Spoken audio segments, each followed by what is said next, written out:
How did you meet your girlfriend? Through work. What, through her work? What, you found out and said... We worked at the same place. Oh, you're right. Yeah. You're quite an enigma, aren't you? Could you give us more on that? At work. You met her at work. What, she came in selling sandwiches? She was going through the bins outside. What do you mean you met her at Why work? are you having an attack on me? You're the one who's sad and lonely. Oh, he's done you again. He's done you again. But what I thought was interesting was I just scratched at him and he just went mental. Yeah, no, it's like a bear caught in a trap. It's funny, isn't it? You'll never learn. Come on. I think I've got SAD. What's that mean? That thing when it's Sade. when it's dark outside and you feel depressed. Oh, yeah. I think I've got that. But you're from Manchester, aren't you? Isn't it like pitch black there all the time? Isn't it like, which countries? Is it Iceland where it's like dark all year? The land of the mole people. No. Yeah. I was telling Steve before. In fact, I'm not going to bore you with it. Go on. What were we saying about Wayne? Well, you bored me with it earlier. Can't you bore him with it? Yeah, it's only fair. What were we saying about what? Wayne King. Carl, play a record. Oh, that's disgusting, Carl. You're a pervert. Tickets for K-Fest. Right, go on. What's that? It's like a rock thing that's going on tonight. Right. If you're into that Welsh. Right, well, name some of the bands. Names of the bands. Nile. Go on. Right. That's one of the bigger ones. Mark Lanigan. Who? Not Lanners. Is Lanners playing? He's not really. Yeah. Mark Lanigan really playing there? I think so. God, who's that? What? Who's that? Who is Lanigan? Is he someone you went to school with? Who is Mark Lanigan? Who else is Who on? is Mark Lanigan? Is he the promoter? Oh, Is there a baguette-shaped gap left in their holdall? So let's make some bread that you can fit down your trouser leg. What? That's not true! No, it's not, I read it in Euston train station. I was waiting to go back to Manchester. Where did you read What, scrawled on the wall in graffiti? Yeah. Do you know Was it also meet me here for cock fun at 12 o'clock? The upper crust sandwich shop, Euston station. It's on the wall. Ages ago. Yeah. Only people with money had drinking or something. That's like one of my film reviews. Years ago. Welcome to History Now. Now, ages ago, only people with money had drinking or something. Keep going, Carl. Keep going. Like spirit and stuff. So they'd it's like businessmen. It's easy for you to say. This is getting to be cruel, isn't it? This is amazing. Yeah, go on. Why did you open your mouth, Carl? What were you hoping was the best that could happen? Because you were trying to make me look stupid before with the planet, so I'm not... Whereas you know... Yeah, go on, no, come on. Businessmen with money. I've got to drink, I'm ching. the pigs come, if you like. Sorry? What did you say? What did you say? What did you say? When you do what, Carl? What? What did you say? No, what did you say? Because I don't want to have to go to the radio authority again. What did you say then? Just remember. We are going out live, Carl. Yeah, remember Tom Binns, right? What did you say? What I'm saying is, why were they shouting Vera? Because pigs don't come to the name, do they? Hey? I don't know the ins and outs of pig, of how to lure a pig into your trap. Can I just tell you some very, very interesting things about pigs? Please do. Right. One, everyone knows they have a corkscrew-shaped penis, right? A corkscrew-shaped penis. That's the tail, isn't it? Two, they can't look up. They can't put their head back and look up, right? Three, they can have a 30-minute orgasm. Rick, is it only pigs that have got a corkscrew-shaped penis? No, and landlords. Okay. Very handy. Right. And it was a Christmas play, and I managed to get a part in it. And, Did you audition? got a part in it, and I should have been playing the drums to the one about Kings. We Three Kings. Yeah. I was meant to be doing that, but Little Donkey came on, and it was one of the... What do you mean came on? That was like next up on the next song. Right. And it's one of them songs that you can't help sort of tapping along to. Yeah. Do you know like if I was to go yeah, you'd have to finish it with. Yeah. Do you know that they actually send that into space? Do they? And what, hoping that aliens will respond with that? Yeah. They do that because apparently it is one of them things that you can't help. What, even if you're an alien life form? Yeah. They know that, do they? Yeah. But anyway, what, because they watch Star Trek or something? Hello. Knock, knock. Yeah. No, seriously. Is it true, like, if you send out knock, knock into space, they have to say, Oggy, oggy, oggy. that is You look great. into it. Seriously. Oh, hold on, what's something out there? What's a little green fella? That is great. Yeah, so anyway, That is Little Donkey is like one of them tunes that you can't, and I was there and I had the drumstick and I thought, oh God. The drumstick! I could feel myself, and anyway, Just wanted to do it, yeah. I started going along and playing Little Donkey, which I wasn't meant to do, but it went down such a storm. Okay, the film review. Gladiator. It's alright, nothing great. It's like an old, sort of an old version of Rocky done in the olden days, really. Right. A bloke fighting other people. Sure. How sort of well known is the story? Do you reckon people know the basics? Well, just very quickly, just do the plot. Quickly. There's a guy called Max. Maximus, yeah. Yeah. There's Caesar, and there's Caesar's kid, and Max goes to war, sort of wins it, comes back. Caesar says, "You're good at what you do. I wish my son was as good as you. So I want you to be in charge when I die." His kid finds out, a bit annoyed about it, kills his dad, because he don't want anyone to hear that he said that he wants him to be in charge. Yeah. So his kid gets in charge and thinks, I'll show you. You're not going to be a king, I am. You're going to be a slave or something. And then, next thing you see is... Sorry, can I just stop there? My only thought is the film's 3 hours long, so maybe we shouldn't go through the whole plot. We've done the first 10 minutes, but Yeah. go on. So, yeah, he's a slave and then... Yeah, but then, that was an interesting bit that I thought, right? I mean, I was watching this with a girlfriend. She was already annoyed because she wanted to watch Friends on E4. Okay. Yeah. It was a good episode as well this week. Was it? Yeah. Don't tell her that. Okay. Right. So so she was annoyed and she said, "Come on then, put it on." And I got it wrong straight away because it says on the back 149. So I thought that was an hour and 49 minutes. It turned out it was 149. No, I thought it was 1 hour 49. Yeah. But it was 149 minutes. Sure. So it overran anyway. By 40 minutes. Yeah. People got sick of him and they said, "Oh, we'll have to get rid of him." So they tried to. He loved cakes as well as women. Okay. So they said, "Let's poison a cake." And they poisoned a load of Easier than cakes. poisoning a woman, wouldn't it? And he had these cakes, and it just didn't kill him. And they were like, "God, what's going on?" And they kept giving him more and more cakes. And He was suspicious. and that didn't work. So the fella said, "That's it, I'm going to shoot him." So they were like, I'd be there sort of punching people in the arm.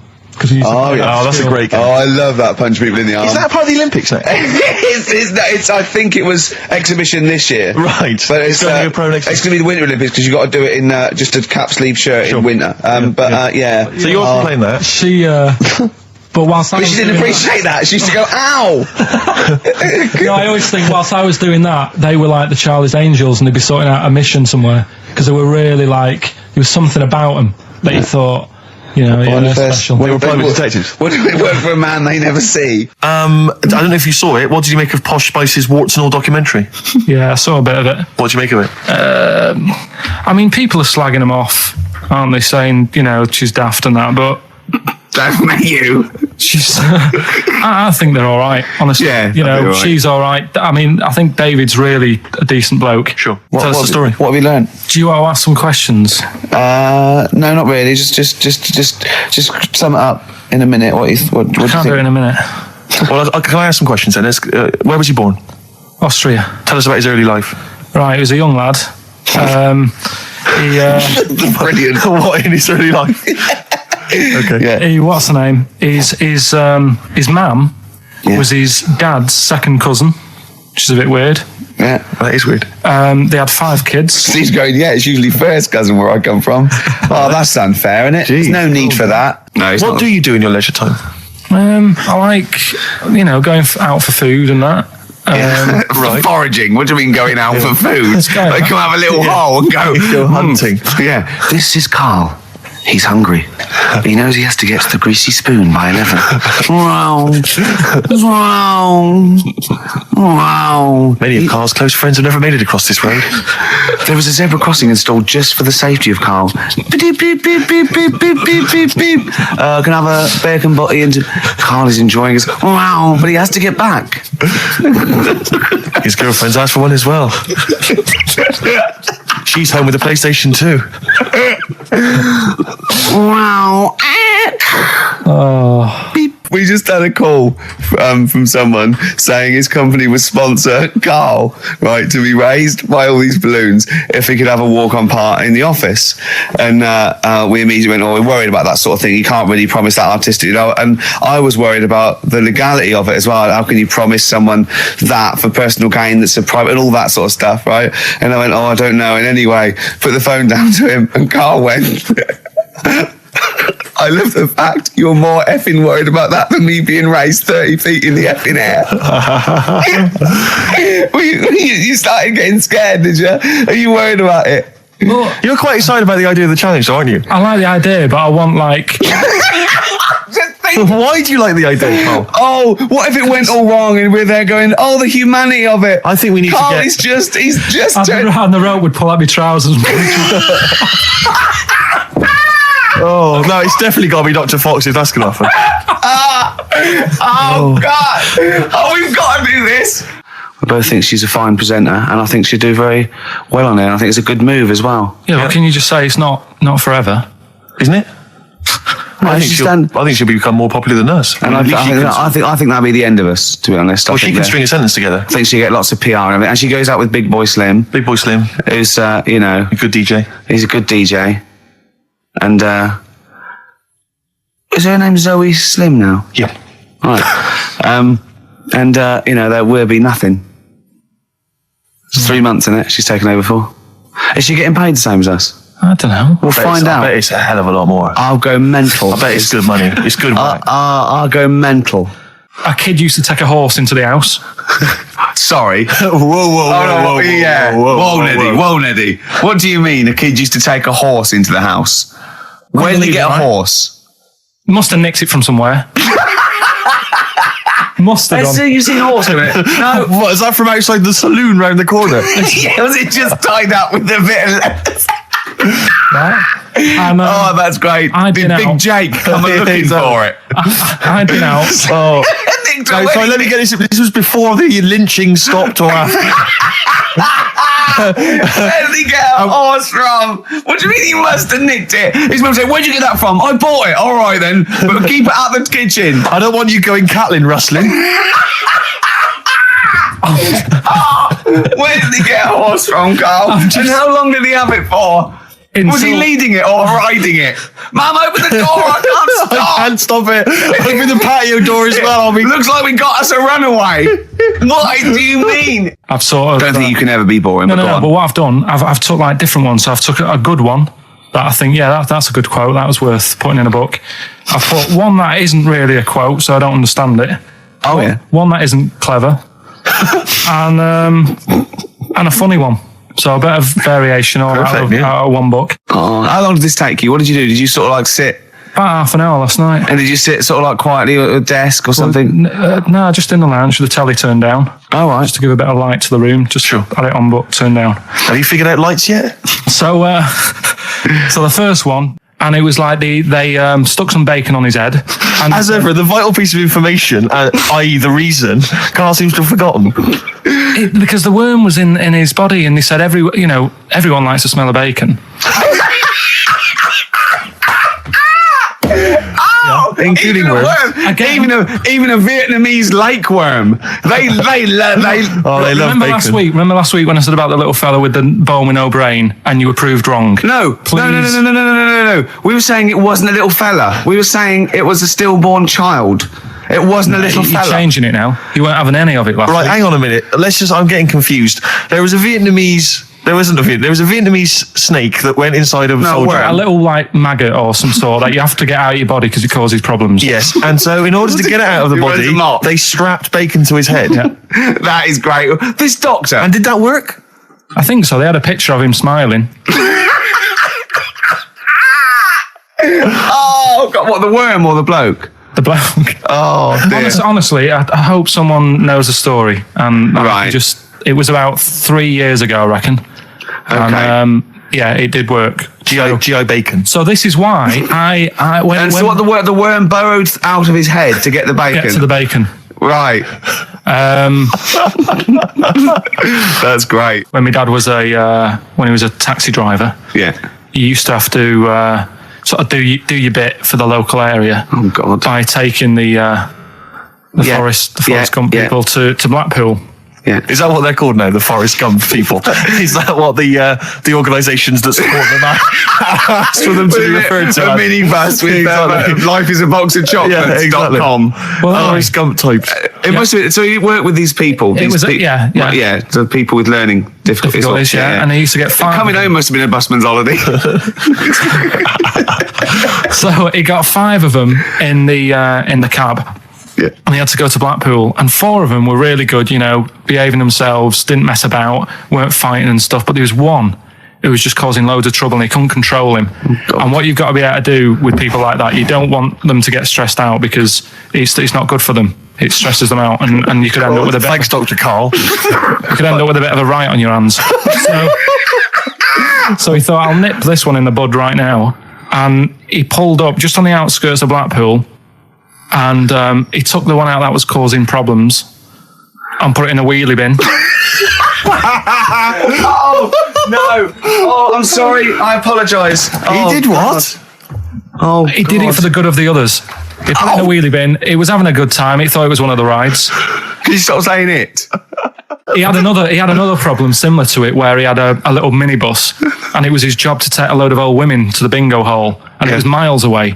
And he took him there. There was no problem. About 10 old women in a minibus. One of them was causing trouble. So he pulled over it. No, right? So he took him there.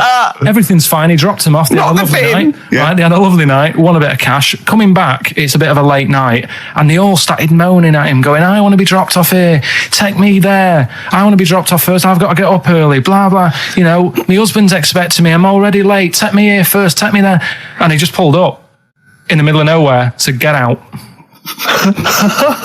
And he made them get out, and they all called for taxis. They charged that company who was meant to be taking him home in the minibus, and he got the sack. My mate, Anthony, his mum called up my mum and said, I've got to meet up with you. I've got to have a word with you. And she said, what about? She said, I don't want to talk about it over the phone. So she goes, oh, right. Well, yeah, come round tonight then. So anyway, my mum sees me. She don't want to be in an awkward position and be a bit embarrassed and what have you. So she sees me and she goes, right, Anthony's mum's coming round. What have you been doing? Yeah. So I go, oh God. I said, I've been nicking stuff.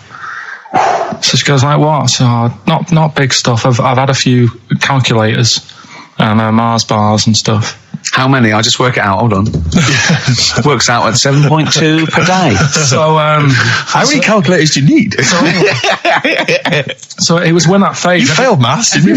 Everyone wanted a calculator. It was like a trendy thing, wasn't it? Right. Oh yeah. In Manchester a couple of years ago. Yeah. So anyway, so I told her all this, and I confessed to computers will make it there one day. I confessed to There's magic in the back of battery.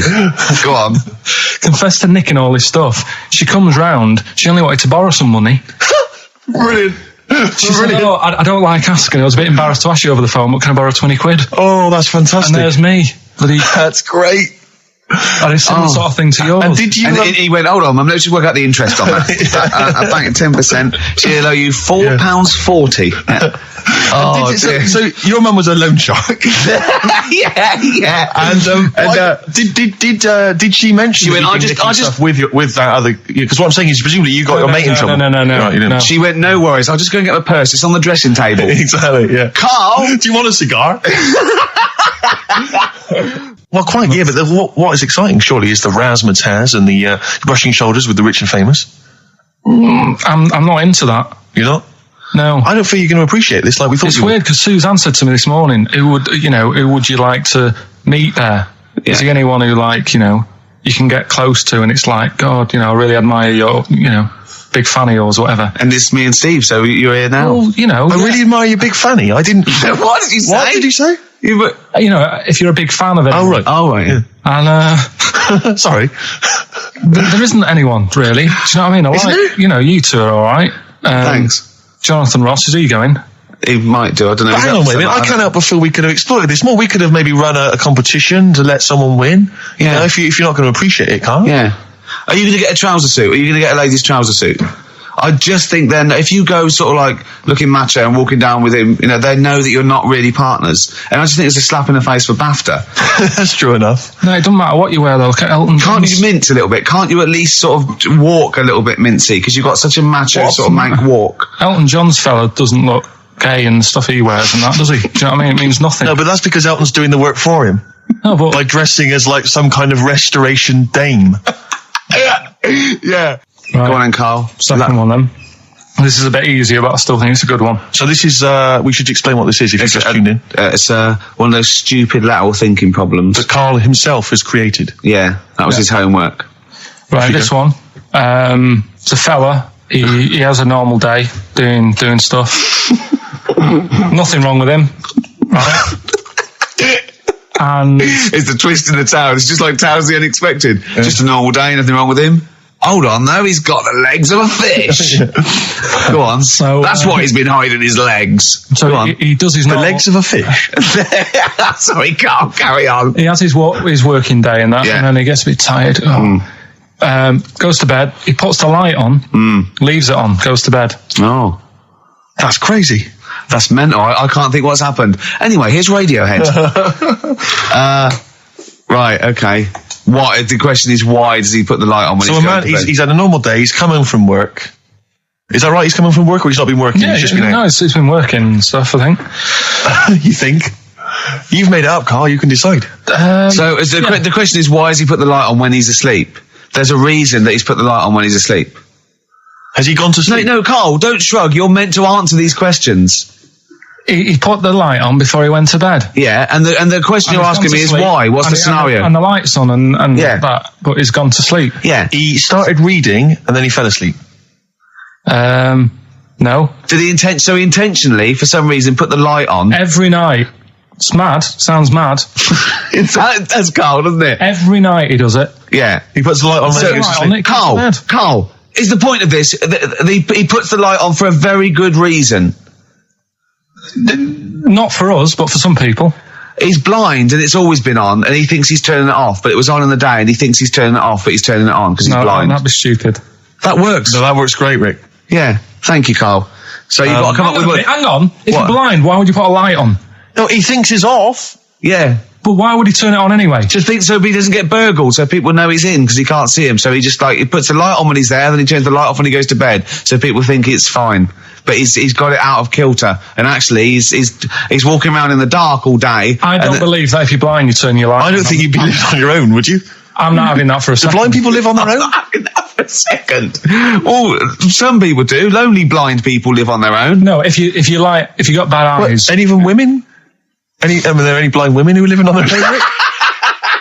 Rick? Well, never mind your concern for the partially sighted or sight impaired people coming to London. Get on with this.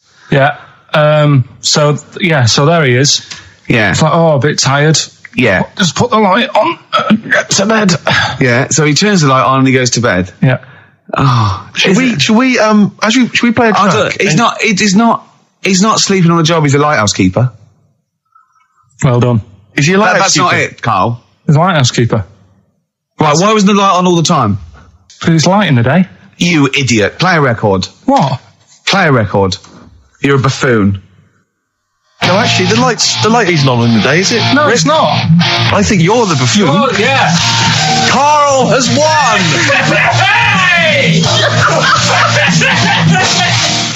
So this week's then, and don't say it if you know it, because the idea is that people can call it, right?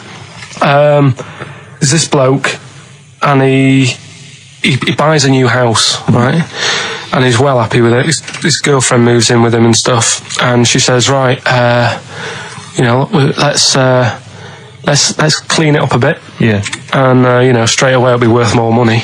Good idea. So he says, right, you do the kitchen and I'll do upstairs and that. She's stripping the kitchen down and he goes upstairs and he's in the bedroom and notices little hole to the attic. Oh, right, brilliant. Right. So he goes, I wonder how much room's up there. You know, I've never weighed it up. So he goes up there, and it's all like dusty and a mess. And he goes, this could make a good bedroom, this.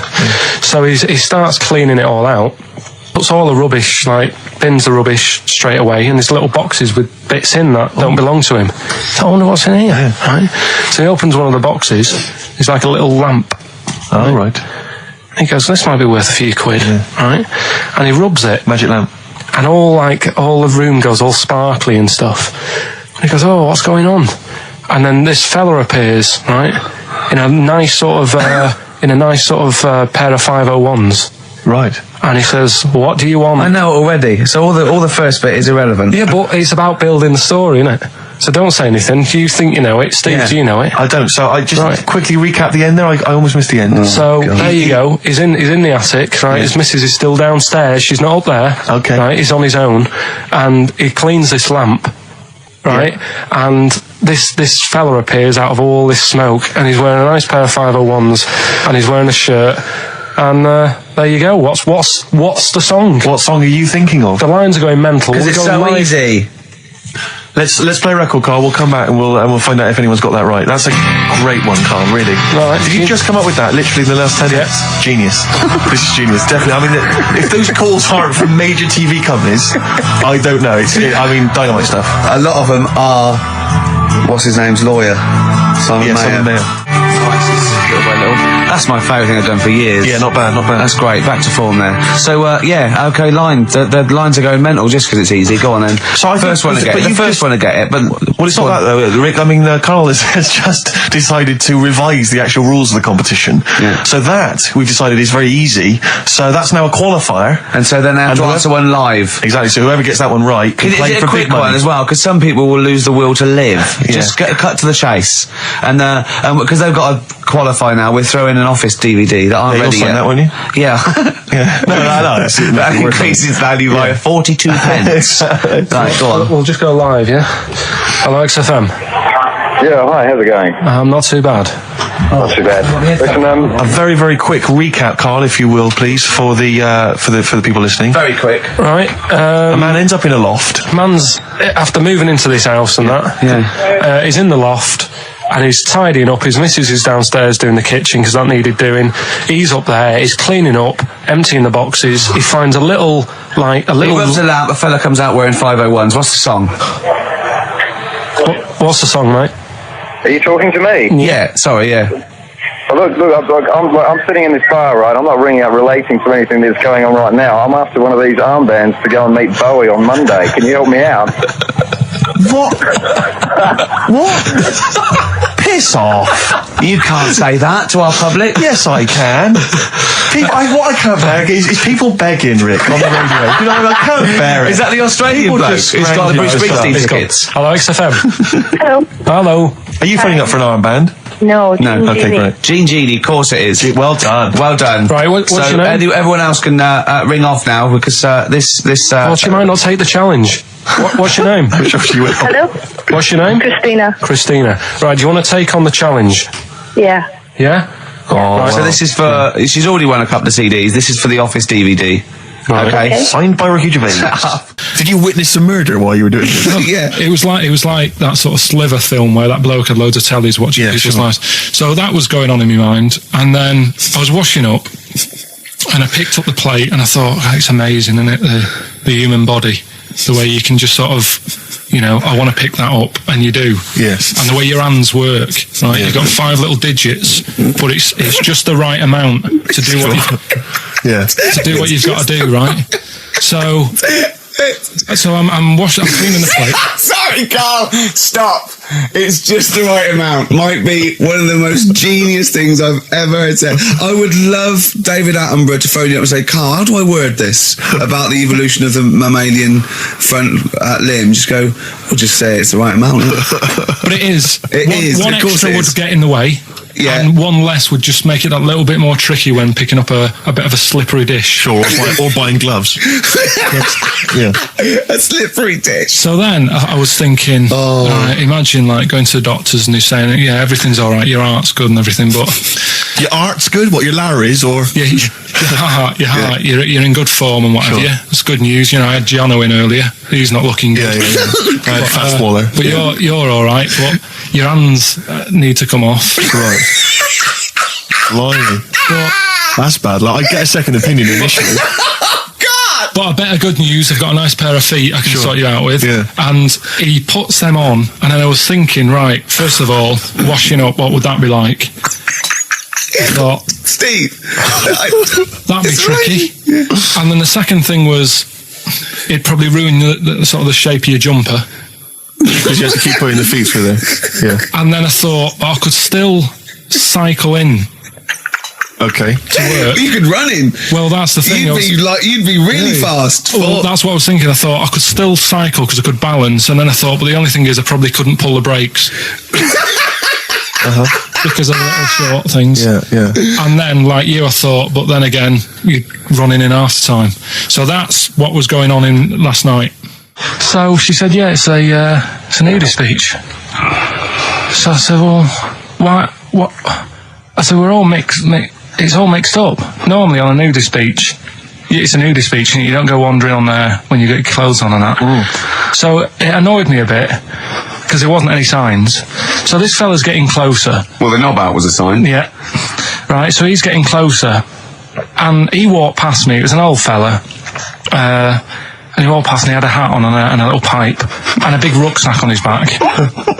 Right, so he got me thinking. Not strictly naked. I'm walking along and I'm thinking, right, why do people want to do this?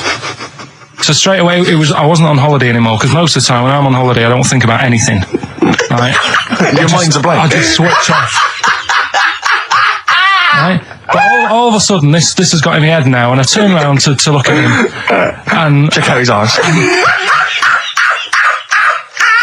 and this bag, right? I swear, it was massive, right? What? You had a massive bag? The bag.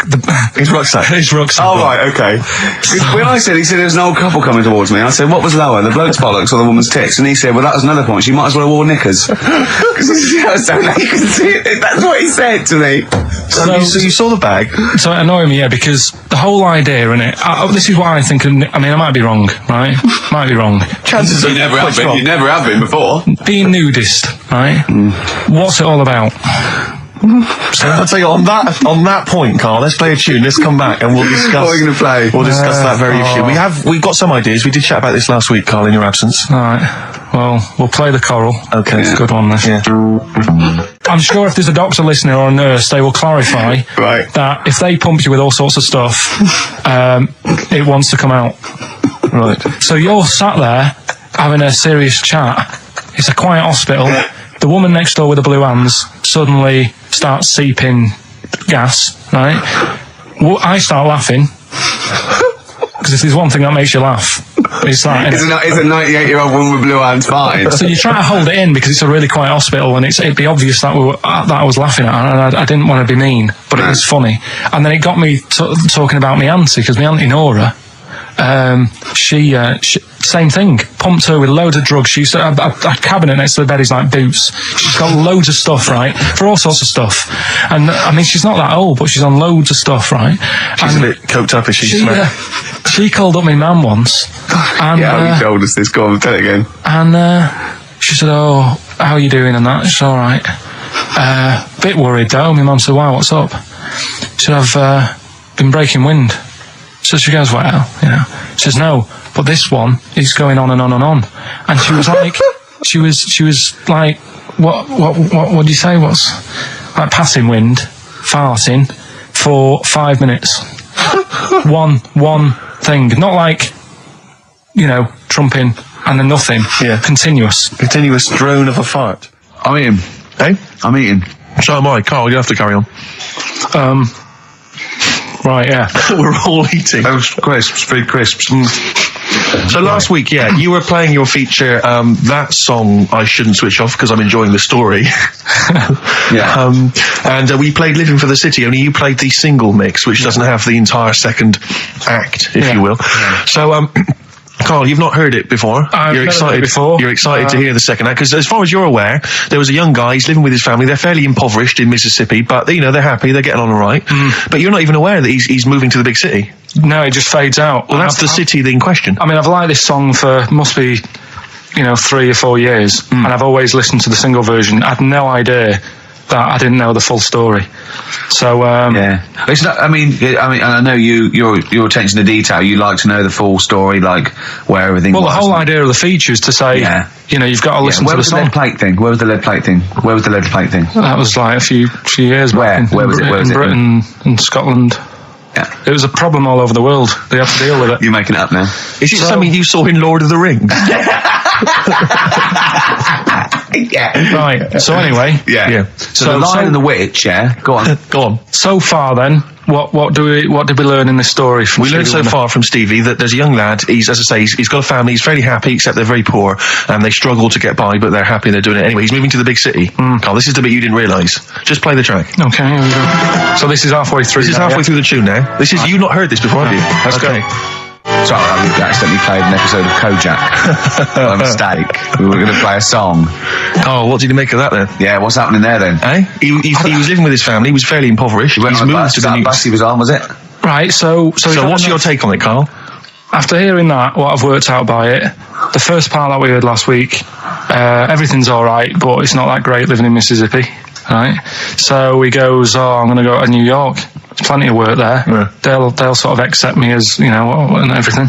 So he goes there, and the weird thing is, he's hardly been in New York for a second. He gets on a bus. All of a sudden, some cop is arresting him. He's like, what's going on? And then he's got 10 years. I mean, what you can't hear, because the levels are quite bad. I mean, I work with sound. I can't really hear what's going on. You're criticising I'm Stevie sort Wonder of now. guessing that he didn't pay his bus fare or something. And 10 years. He got 10 years for that. I really don't know what was going on. And the last one. Oh, got that one. That's terrible. That's terrible. Okay, quickly. Oh, God. And the last one is that bloke who does.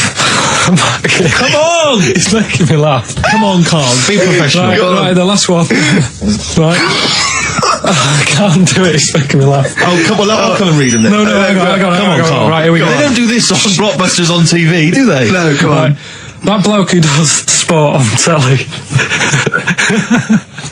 He's got a little kid, right? Initials DC. What? Is that, I'm was that the completely clue? confused by that. Was that the clue? Yeah, that bloke who does sport on telly. Yeah. He's got a little kid. Initials DC. Okay, is that a band? Or an artist? It's I'm not A gonna tell you. cheese. I'm not This gonna is tell not you. a well-known sandwich. Is it? What is it? Is it a band or an Right, artist? so just quickly recap. Okay. It's a Come on, Carl. Right, Come on. Quick recap. The first one is B. I don't think them birds should be around in this area. Right, that's B. Right. Second one, he doesn't like women, yet he's got a few kids. It's a bit weird. That's PD. And the final one, that bloke who does sport on the telly, he's got a little kid. Right. DC. All right, and it's ricky.gervais at xfm.co.uk if you want to enter for Hellraiser. Oh, I'll tell you what, continue to do a little theme of some old stuff people haven't heard of. If you're under 30, you probably never heard of this band. It's also a new thing I want to introduce. It's Show Up Camfield. Camfield talks the talk. He doesn't walk the walk. He doesn't play some rock classics on his show because he's scared. I'm going to play the tracks that Camfield's too scared to play. This is Kansas and Carry On Your Wayward Son. All right? Kansas. Carry on your wayward son. No, again, I spoke to you in the week, and I had much better things, like when I tell you about Brian Blessed climbing Everest, and for some reason it made him, it played havoc with his belly, and he followed through, and he had to clean up. Shot himself? Yeah, using ice and snow. Why are you telling me that Brian Blessed? In what way is telling me that Brian Blessed shit himself once in any way educational? Because I was saying how he was climbing Everest, right? Right. I give it to him. He's an actor and that, but he gave that a go. Yeah. Right. He played. What's the point of that? You'd say, wouldn't you? You'd say, God, he's Oh, so he's all right. Me doing a boxing match for no reason is rubbish, but him climbing Everest and shitting himself, Yeah, he did that. It's commendable. right, and he's only going to go and do it again. He's going to climb it again. Yeah, but he might not shit himself this time. What's the point in going? Nothing's changed up there. Yeah, good point. Yeah, Where's she been? Well, it has. They've probably cleared it up by now. Right, but it's slip on it. I can't even be bothered telling you this one because. Come on, to be just honest, do it. Or do it now. Steve, how we doing? Look, no, never mind that. Look, just tell me what that means. Oh, he's a nuisance. Oh, this is so annoying, Carl. I'm going to go mental. Right, talk. Right. Listen, I'm just putting this in here, right? Right, nuisance is a bit of a nuisance. Yeah. Apparently, the old fella who used to hang people. Yeah. He used to be able to tell somebody's weight just by looking at them. Right? That's a bit of a bonus fact. We'll be the judge of that. The thing that I wanted to tell you is money for old rope. Do you know what I'm saying? I can't even be bothered. Yes, you're going to tell me now. Come on, Carl. Right, I mean it. Basically, money for old rope came from the right. What was all that about? You can tell someone's weight. What was that bonus for? fact. And blind blessed shitting himself. What are you? What? Look, Dave. No, tell me that now. You nearly made me swear. Then, I'm getting really annoyed. I'm getting really annoyed now. Tell me this back, Carl, or I'm going to go mental. Come on, Carl, time's running out. More that people years ago, when people used to be hung, right? Right. If you didn't like the person who's been hung, you'd go, God, I really don't like him, and so you never forget the time. If they're being hung, we take that as read. Yeah. So they never forget afterwards to get the hangman to get the rope and to cut it up into little pieces, and he'd sell them. He'd sell the little pieces of rope to people. See, Carl, that's the most interesting thing, if it's true, that you've come up with. Right, okay. And so so they sell the rope? They sell the rope, and it's money for old rope. Money for old rope. Meaning, like, God, it's easy to make money, all they have to do is cut it up and sell it. I'm cynical. Sorry, you were telling us a story about... So anyway, she'd get the newspaper, right, and she'd stick it in front of my eyes, and... What does that say? Go on. So she'd You inherited a lot from your mum, didn't you? So she'd cut me fringe, right? Yeah. Well, then she'd go, it's not straight. It's not very good. So she'd go again, and she'd keep going. And the problem is that why you're bald now? I was saying, is this that you have got hair, but she has to get it right. Yeah. It takes her to the back of your neck to get it even. She sort of removed the newspaper, and she was like, oh, God. And I said, what? She goes, oh, I'm sorry. And like... What, did this happen every Sunday? Can I ask you, Carl, when she was cutting your hair in this picture, do you think she was maybe sidetracked by an interesting article in the paper and really wasn't paying attention to what she was doing? Or did her favourite hymn come on? Yeah, and indeed. she started Or Compo was rolling down the hill. in a bath. So I ended up with a fringe sort of on the back of my head because she just kept going further and further. Right, there's a little midget. Right, there's a circus, I'm loving it already. Circus going on somewhere. I think it was in America. And is that present day or old times? I'm talking in the last 3 weeks. Okay. Right, little midget, circus, really packed out show. People are loving it. Right, Steve, you're asked the same question I did. I know. So there's little midget jumping up and down on a trampoline. That's what circus is. Right. I'd pay good money to see it. So everyone's clapping, and he's getting carried away. Because he can't believe they're loving it. I didn't know they'd like a little person on a trampoline, but they love me. But you know what it's like when if there's a crowd of people sort of encouraging you to sort of go higher and stuff. Yeah. And I'm sure he knew it was getting out of hand. But he was jumping and he was coming down the road going higher, and he's going really high in the air, right? So he's doing this. Crowd are clapping.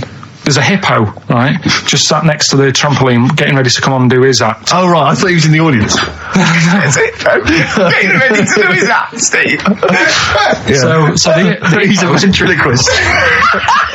What do you mean he's sitting by the trampoline waiting to do his act? Because why do they sit in the dressing room and they go, 5 minutes, Mr. Muss, 5 minutes, Mr. Muss? So anyway, right, so the hippo's there. He's getting annoyed, is he? Because the midget... He's going, how can I follow this? This is really annoying. They're going to be, no. So he's thinking, he's already done the trampoline, my pogo stick act is never going to work. Yeah, go on. So there's a hippo waiting. See, it's a great story, and I just know he embellishes it or it gets slightly wrong. Go on. So there's a midget jumping up and down. The hippo's getting annoyed. The crowd are going mad. The midget's loving it. Can't believe his luck. Although you think he probably knows is dicing with danger. Yeah. So, next thing you know, they're all saying higher. He gives it one big, like, heavy sort of landing on the trampoline, goes really high, but goes off at a funny angle. Oh. Hypotenuse. Okay. Yeah. And sort of flies up. Sure. Flies off at a funny angle. Oh, dear. Hippo's there, swallows him whole. Crowd are clapping, thinking that's why the hippo was waiting there. Rubbish. Rubbish. Right, that's Aqualung. Good time's gonna come, innit? Right, Carl, come on in, educating Ricky. So, don't let the cat out of the bag, that's where that comes from. Comes from a crafty butcher. Right, go on then. So the next little headline is Wash Up With You. What's up with you? Go on. You want to know about that? Yes. It's a survey that they did this week. They. Yeah, some university did some survey. Brilliant. Did a world test on washing up, Yeah. and each country were given 140 pots to clean. Brits were the quickest. Yeah. Turkey were the slowest at washing up. The Turks. It's not because the little fellas that work in the kitchens with no, is it? They can't reach. Spain were the cleanest, and the Germans were pretty good as well. So I don't know where to start with this. Honestly, Steve, I don't know where to start with that. Look at his face. It was really light, right? We've had the parrot, right? These are things that I found. Found the parrot, right? I've told you about the dog in the car wash. Right, you didn't tell me about that. You said there's a car wash for a dog. That's all you told me. Yeah, the but parrot, you said there's a parrot. What? It's a problem at funerals. Yeah. That's nothing. That's nothing. Do you understand? And They used to eat cats. what else have we got? Travis on XFM 104.9 on Ricky Gervais with me, Steve Merchant and Karl Pilkington. We're doing Educating Ricky. Right, final one. Come on, Karl. Right, what was it? It was, why don't they just get a diary or some paper or something to write on? Yeah. Because Snappy. I couldn't think of a heading for it. It's basically on. people who have tattoos. I've never understood it, right? That they have something put on their arm. Right, sorry. Have we started the educate? Is this part of it? Are you educating me? This is something that will be useful in my life that I didn't know about. Yeah. Go on then. No, it's just that they've got a machine out, right, that does tattoos. You come up with a design you want, and you sort of this machine scans it, and you put your arm in this thing, and you press print or whatever, and then it does the tattoo on your hand or on your What, like loads of little needles that follow a pattern? Yeah, Computer, basically, yeah. Is it a real tattoo? It's a proper proper one. The fella said, Well, as long as it goes out, it pierces the skin with a. I just wondered if it's one of those kind of, those kind of. No, it must be lots of little needles or a moving needle that can go Sorry, along. but how is this cleaned? Like in between each person? don't know, probably, I don't know. Well, no, as long as it's only that. If it's one needle, it's just the head, isn't it? If it's one needle that moves, and does it like loads of little. What are we gaining from a machine doing it? Just because they're going to sort of mess it up. But hold on, how do you keep your arm still? Because your skin moves slightly. So the machine it's sort won't. of strapped to your arm. Right, And so the it's fella, spread- the so- fella said that the tricky thing was in all this, it was the fact that nobody would let him test it out on anyone else, so he had to do it himself. But did it work? Because the thing is with a tattoo artist, they can see when your skin's moved and they can see what they've done and they keep wiping it and looking, whereas a machine's just got to trust itself. Yeah. So I think one needle could go wrong. If it was a lot of needles, that it just came down, like, 1,000 needles, that was an imprint. Yeah.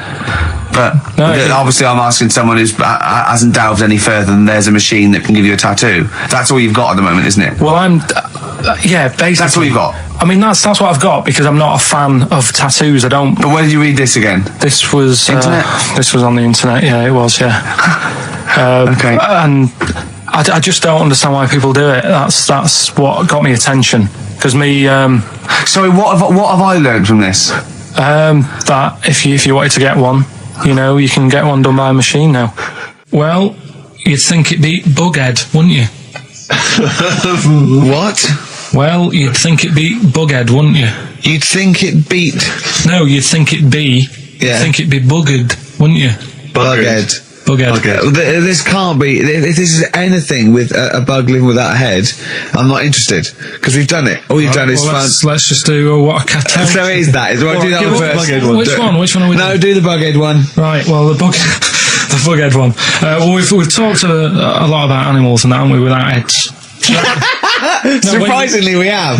I think a disproportionate amount on it. If you're a new listener and this is the first time you listen, you'd be surprised. Yeah, we've done all that. We've covered worms. The way if you cut their head off, it grows back. If you don't cut too high above its neck.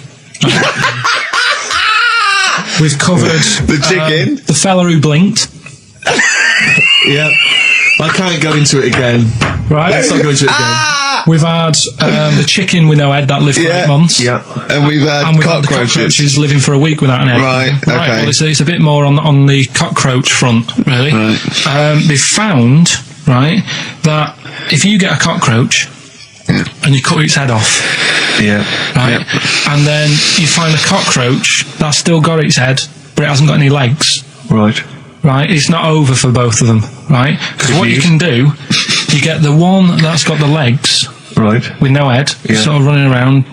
Get the one with the head, sit it on top of it. Right. Get a little tube. Okay. So that the fluids. So is this aunt is go out of the room? Finish. This is like Blue Peter. You can get this for Christmas. Right. You get a little tube. You sit that on top, so the bodily fluids are still running between the two. Right. The head of the one on the top will control the feet of the one on the bottom. Okay. What about that? Good. And will it continue to live? Yeah. Okay, you don't know that for sure, do you? That was just a question that I really wasn't expecting. Well, what do you think of that? It's good, yeah, it's great. Yeah, just a primitive nervous system that can, yeah. Did you expect us to be more impressed and excited by that? Did you fall off your chair when you read that? Did you literally topple off? Snowbird from Mark Eitzel, part of his covers album. He's so happy that the XFM listeners understand his stupid clues, and he knows it annoys me. We'll be giving out the answers just quickly, just in case someone sort of missed one of them. I'll just quickly do them. Yeah, go on. First one, there's a load of letters. There's a load of letters there asking for advice. Put them on Claire's desk. Oh, a Merry Christmas. Ask your mum if you should. Oh, a Merry Christmas. And a couple of people were arguing in the supermarket. It was Christmas, that's why. Counter, and that's B. Okay, we'll give those answers out shortly. Yeah, right. Here's the last clues of the year. You had there's a load of letters there asking for advice. Put them on Claire's desk. That was F. That was for foreigner. I don't know what you mean. Claire Rayner. She took advice. She gave people advice. So that's a foreigner. That is shit. Right. I'm sorry. It might be Christmas. That is absolute A garbage. lot of people got the right answer. I know. That annoys me even more. The second one, ask your mum. Foreigner. Yeah. Foreigner. Second one, ask your mum if you should. That was S. That was Shalimar. Shalimar. Right? No, bizarrely, what was the clue there? Ask your mum if you should. No, we got a lot of people saying Smashing Pumpkins as the answer to that. But I don't know who's saying that today, Mum. Smashing Pumpkins. Merry Christmas, Mum. Smashing Thanks Pumpkins. very much. Nice bollocks. Yeah, exactly. Oh, that's great. That's great. Right. Smashing Pumpkins. Wow, here's a bit of a turn up for the books. Karl Pilkington on the line. Right. Yeah, where you been? I'm off ill, aren't I? Right. Okay, what's the matter with you? Just a bit bunged up and that, and got the shakes, got that sort of that shaky thing I get. Yeah, that's because you didn't eat last time when Suzanne was at work. Yeah, well, I think that's what brought it on. Plus, she was away in the week, and I put some wet jeans on. And I think that's what's caused the problems. When did you put them on your head? No, they were just on the Maiden, and the legs felt dry. But Just on the what? On the what? Have you got the Maiden? What was she doing there? What do you mean? On the Maiden that you put clothes on. What? Your clothes horse. Maiden. Your clothes horse. Well, yeah. Right, okay, so you put wet jeans on, yeah? So that's why I'm ill and that. I'm not having a good time. I've been watching the football. So you're just sitting at home watching telly where you could have been sitting here? Well, I would have been better off there because I've got a chair there. I've got no chair at home at the moment because I sold it last week. Why did you sell a chair? What, you only had one chair? You. What? Look, can't we just I just was calling up to let you know I was alright and that. We're not interested in that. We want to know about the chair. I sold it. I had a little two-seater and I sold it because I'm getting a new one, but I've got to wait another month. So you've got to sit on the floor for So a month. you sold a chair before you had another one? Well, she might not have wanted to buy it in a month or something. So I got rid of it whilst I could. She was alright, bloody. We'll talk about that next week. Oh, you're going to be in next week? I look forward to that then. That's a dynamite piece of radio to tune in for. The day Carl sold a chair. Brilliant. Alright. So you alright then? It's going alright? But why did you take this long to call? We asked you to call since the very beginning. We've been phoning you. Why is your phone ringing so short? I heard the beginning. I heard the beginning of the show. I thought, yeah, it's going alright, did air and stuff. Turned it off. You turned it off? No, I put a tape in though, because even though I'm ill, I'm still showing an interest in it. Well, you're not. If you're watching football and shaking. Yeah, well, I'll listen back to it later, so I hope you haven't been dissing me. No. Right? Definitely not. Don't listen back to it, it's not worth it, but we haven't been dissing you, no. The darkness growing on me on XFM 104.9. Oh, it's all going well already, isn't it?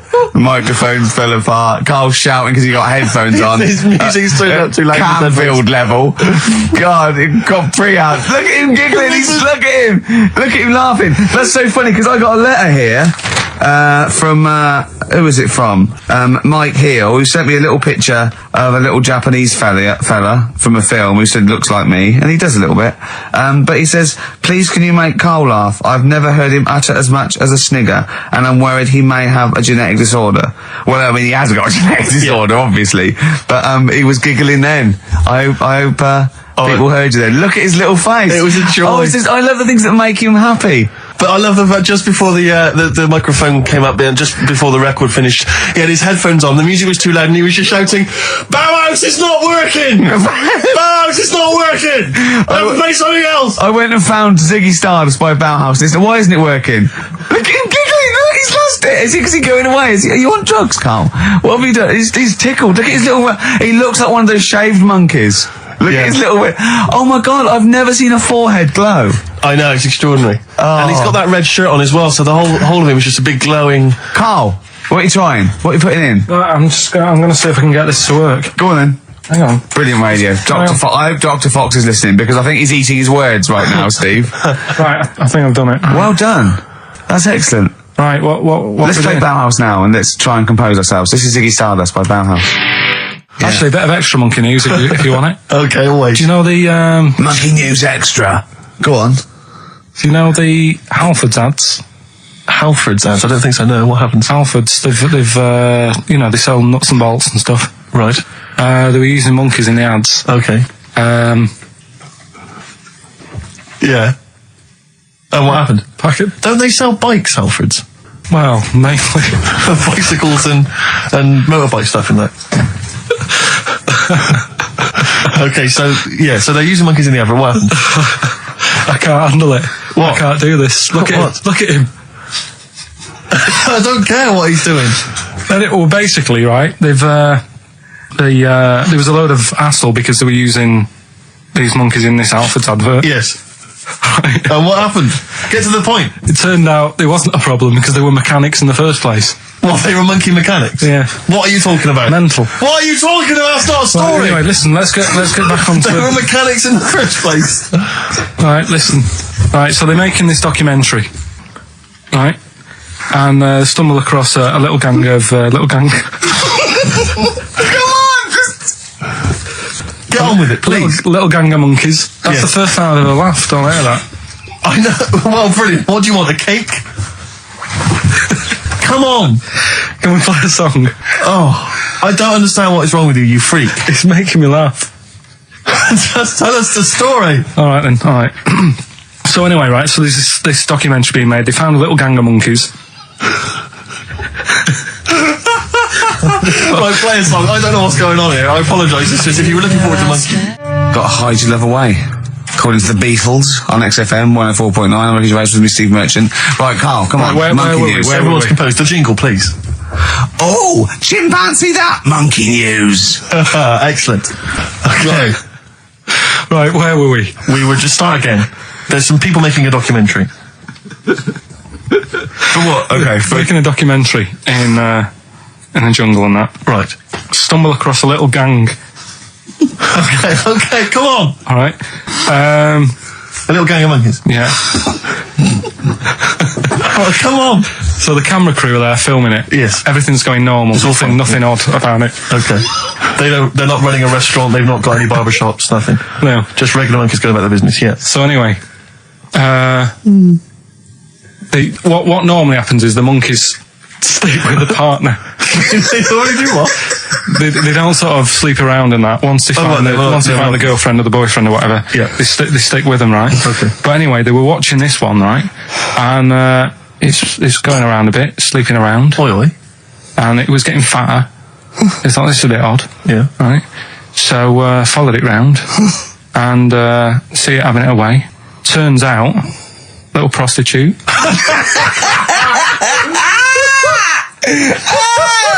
Oh, God! It's a little monkey prostitute. And it was getting fatter because it was charging them bananas. What a load of old rubbish. It's charging them bananas! What was it? A boy or... It was a... Woman. Little woman monkey. That's the most extraordinary monkey news I've ever heard. Oh! That is genius! Has this documentary been televised? I don't think it's been on yet. No. And that's all the information you've got? Yeah. And is that's one banana for everything? Now, half a banana is for Just oral. A paw job. Right. If you want full-blown monkey sex, it is 2.5 bananas. Sure. So, Let's just play a song. let's just play. All right, well, this is our penultimate show, so we're back next week. We're going to make it a barnstormer, I'm sure, lads. I want 100% behind it, 110% next week. All right, none of this giggling, none of this infantile giggling like two schoolboys. Right. All right, we're going to come back. We're going to have some quality monkey news next week. We're going to have all kinds of treats, I would have thought. Okay. Some great prizes. All right, are we okay? Yeah, We all best show. behind that? Let's make next week the best show ever. Good luck. If you miss it, then you miss out. We're ending with a track from a couple of years back. I think it was 92, 93. Dinosaur Jr. Start Chopping. Play that. Start playing. Forget start chopping. Start playing. All right. All right. See you next week. Yeah. And another bit. This was the best one, right? Grab it! Right. There's this fella, and he was on his bike, right, Yeah. cycling to work or whatever, and he sort of sees this thing in the corner of his eye. Right? Literally in the corner of his eye. Or you mean he saw He just said he saw in his something. peripheral He vision? saw Okay, something yeah. and thought, what's that? Yeah. So he thought, oh, doesn't matter, whatever. And he stops off at a cafe, right? Get a little scone, a tea or whatever. And he goes in there and he's sat down, and the waiter comes over. He says, yeah, what do you want? He says, I'll have a scone and a tea. He goes, all right then. So he goes to get it, comes back. As he puts the tea and the scone down, his face is like, what is that? Right? Like a look of frightenedness on his face. Right? Drops the tea and legs it. So the fella's going, what? So he legs it after the bloke and goes, what? And he says, oh, something came out of your nose. That was massive. Sorry, something came out of the Listen, guy's this is all true serving. because people would have watched it, so don't start saying it Sorry, didn't but hang on, I happen. just need to clarify. The guy on the bike. I don't believe he ran away. Wait a I minute. don't believe he legged it. I don't believe he had a look of frightenedness on his face, and I don't believe he said something massive came out your nose. and I don't even believe he had a cup of tea and a scone. These are the things that I think are embellished. But who had something coming out of his nose? Was it the guy serving the scone? The one who was on the bike who ordered the scone. Yeah, but what It was came out of it? his nose. Yeah, what was it? Came out of his nose. Right. So he goes home and he thinks, I've got to sort this out because it's not good and that. So he But what? No, it was out of his nose. So you mean it poked out of his nose? It didn't come out. It just said hello and then it... It was like the maggot in the head. Yeah, he just yeah, popped, it just- popped his head out, had a look around and went back in. Why Like, did the bloke drop the tea and run? well, it's weird, isn't it? All right, so he goes home. He goes home and he goes, oh, God, you know. So he sits in front of the mirror and he's sat there waiting. This thing comes out. Again, sort of looks round, goes back in again. So he goes, oh. No scones. right? So he goes, I've got to sort this out. He goes to the doctor's, says to the doctor, I've got something up my nose. It just keeps coming out and having a look round, going back in. Didn't say that. The doctor's like, oh, I haven't heard of that before, right? Didn't say that. So sat there. It does it again. The doctor looks, frightened again. Runs away? Yeah. He's got a look of frightenness on his face. He had a look of medical frightenness. He dropped his stethoscope and legged it. No, he said, I know what it was. So what? So you got a leech up your nose. He had a leech about that long. What's radio? Well, how long's that? 4 inches. 4 inches coming out of his nose. Next time it stuck its head out, he grabbed it, pulled it out. That's horrible though, isn't it? Isn't it? Can I just remind people, just let people know, when Karl was saying it was about that long and Ricky said 4 inches, he was using his fingers. Oh yeah, he didn't have his... No. There's nothing else there. Fella out, no. So he had a leech up his nose. How did he get a leech up his nose? I don't know, again, I'm not that bothered about that bit. Buy it if you want, not bothered. Think about it. Come back, right? Come back if you want. Start again, Karl! Lost halfway through! Right, start that second one again. Right, well, you can buy... It's different! Well, the first one was bite it. Well, now this one was, well, write it down, bite. Right, do it. If it's a cryptic clue, all the letters count. Do it. Buy it if you want, I'm not that bothered. Think about it, come back, check some other places out first before you That was a crossword clue in the Times. So we got no time for other clues. Right. So that's SC. Right, do that clue again. Buy it if you want. I'm not fussed. Do you know what I mean? Think about it. Fust is making an appearance. Fust wasn't there before. Do the clue again. Do the clue again. Initials SC for that one. Do the clue again. I don't want to do it again. You haven't finished it yet? I have. That's it. No, do the clue again. I can't do it again. Do the clue again. I'll buy it if you want. I'm not fussed. Right? Shop around. Come back. It's up to you. I'm not pushing you into anything. It's up to you, wasn't there? SC for that one, right? And the final one, that's good. I can play 10-pin bowling again. Okay, and what's the clue? That's O for that one. O. All right, so okay, now I assume that I'm not going to bother to look, but I assume there's a jiffy bag of tax which people can win. All right, well, great, good luck. Ricky.Gervais at xfm.co.uk is the email address. Record. Thorns. No, buy it if you want. I'm not fussing. Come back, have a look around. I'm open Wednesdays, by the way. Shut up, see you later. I sort of feel like, one thing we've never done, Rick, is we've never pandered to people, but as it's the last show, we've got to give the audience what they want. Right, what's this? Well, yeah, and I was going to say things they don't want as well. And well, just basically to keep a smile on Karl's face. Yeah. I say a smile, a sort of not quite a scowl. Yeah, he never really smiles. So, it's just really as a chance for him to have a go. It's like, you indulge an annoying child. The only time Karl laughs is for no apparent reason. Yeah. What do you think? Like, What do you mean? well, sometimes you'll go, and I know you'll be thinking of what a monkey could do. Yeah, it's like people who've had electroshock therapy. Yeah! It's as in tied down biting on something. Yeah. Biting on a big leather pad. If you got like a ball, Oh, Jesus. I know, you don't think about the cryptic clue is that every syllable counts. He says it different every time he says it. There'll be something different. Look, go on then. right? So if you get a bulb, right? A bulb what? A bulb. A bulb. What's a bulb? What's a bulb? Like A light bulb. A light bulb. Oh, a light bulb. So you get a bulb? You get a bulb, yeah. Go on. He's gone. Right, go on. So you get a bulb. Right? Oh, yeah, a bulb, yeah. You got something in your throat. What are you doing? You eating a gobstopper? What are you doing? We'll play a song then. No, come on. Get the clue out, for goodness sake. So the cryptic clue is, so if you get a bulb, right? So That's the beginning. Okay, great. right. If you get if you get a bulb, like, go on. And you look after it, right? You look after that bulb. And you teach it stuff. And all Jesus that. Christ. What you doing there? Do you know what I mean? This is extraordinary. This is extraordinary. Amazing. Imagine that written down in the He's Telegraph. had 18 months to get this But right. imagine it. That's not a clue. That's an essay. I don't know what it is. It's a conversation I don't know with if he means yourself. a light bulb, a bulb like you plant in the garden. What kind of bulb does he mean? Yeah. It doesn't really matter. Oh, okay. You get a bulb. Well, remember that. It doesn't matter. Okay. Okay. It doesn't matter. It does, but I can't say too much. Right, so listen, let me just do it again. You get a bulb, right, when it's young, you look after that bulb, you teach it stuff and what have you. What have you done there? What's gone on? Brilliant! What are the initials of the band? R, right? R for rabbit, right? So anyway, my dad says, yeah, well, we can get in there for free. Of course he did. Clever. Right? So we parked up on this little country lane, right? No one about. We walked How much down, was it to go in? Like £2? about £3 each. Yeah. But he said, well, yeah, but if you don't have to pay, do you know what I mean, you enjoy it even more, don't you, when you're walking about and you think, I've got this £3 in my pocket, no one's having it. Yeah. Right? No, looking over sorry for a bloke with a peak hat saying, can I see your ticket, please? I wouldn't enjoy it more, no.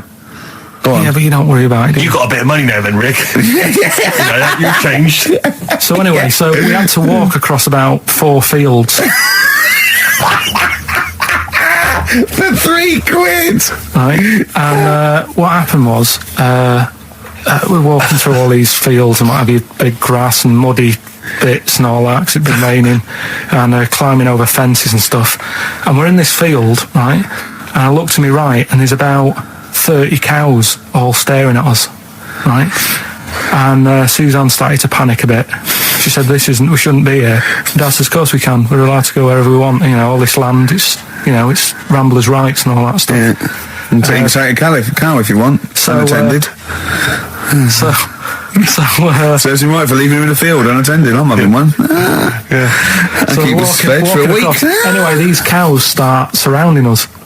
Surrounding us. And, oh, brilliant. Oh, no. Face off. and Suzanne's panicking, going, this isn't right. We're not going to make it to the fence in time. They're moving faster than us, and he started sort of running a bit. Wow. And It's like some kind of bovine West Side Story. A gang of cows coming at you. Don't worry about it and stuff. But my dad had to sort of stand there and like wave a stick at him. Of course. And we got away, but Suzanne was like having a bit of a sweat You on. got away. Saying, we could have got killed. Sure. And my dad's saying, no, it never happens. And I just wondered if it does, if there's a risk of... Yeah, it is rare, but there's been a couple of cases of being trampled by cows. They're not aggressive; they sort of run through you. Well, they're aggressive if they've got a calf. They have kids. What? You had kids with them. Kids, yeah. That's a goat you're thinking of. Yeah. Maybe they were trying to sneak into the gnome thing, and they were worried that like if too many people did it, like they thought some cows, we can just sneak in. They were cows, trying, no one's expecting cows. And the cows but were some going, humans. walk upright like you're human. Don't walk upright. They thought you'd blow their cover. Yeah. People have been killed by cows before. Yeah, that was like the highlight. Well, here we are again, XFM on a Saturday, just gone 1 o'clock, Steve, if I'm very much mistaken. But we're not here as such, we're away again, gallivanting around. We've got to do the special sort of best of again. Okay. Which we did a few weeks ago. So this is the best of the last 3 weeks. Which I think is the best 3 weeks we've ever had. But I'd like it condensed into 2 hours. Yeah. Some great music as well in there. Yeah, there'll be some great music interspersed with fine chat that you've already heard. Yeah. Except this bit. This bit's new. We've actually, out of the kindness of our heart, we've come in last week. Yeah. And we've done a few clips just because we felt a bit guilty about shooting off. Yeah. and leaving. Even now, having heard this link, I'm beginning to wonder if it was worth our time. Yeah. Well, should we play a classic link? Let's play what from the last 3 weeks. After this is Feeder. All right, so here's the first bit. Yeah. Right, okay, Educating Ricky, part 2. Right, I'm committed to this treatment. Yeah. Is one. I've got to go for that one. Yeah. Yeah. Or the other one is the police are causing a bit of a stir. He still says it like it's the best thing he's ever come up with, which in a way is. It could be. Right, go on in. I'm committed to this treatment. Right. Do you know the saying? Is it just sayings now? Are they all sayings? This No, they're not. Okay. No, the other one isn't. Frog in your throat. The saying, "There's a frog in your throat." Yeah. I assume it's when you croak a little bit. It sounds like a frog. No. Right. Might seem a bit weird, this one. Right. But years ago. Oh yeah. Sorry, well, what is that clue? Committed to this treatment? It's about frogs Kermitted.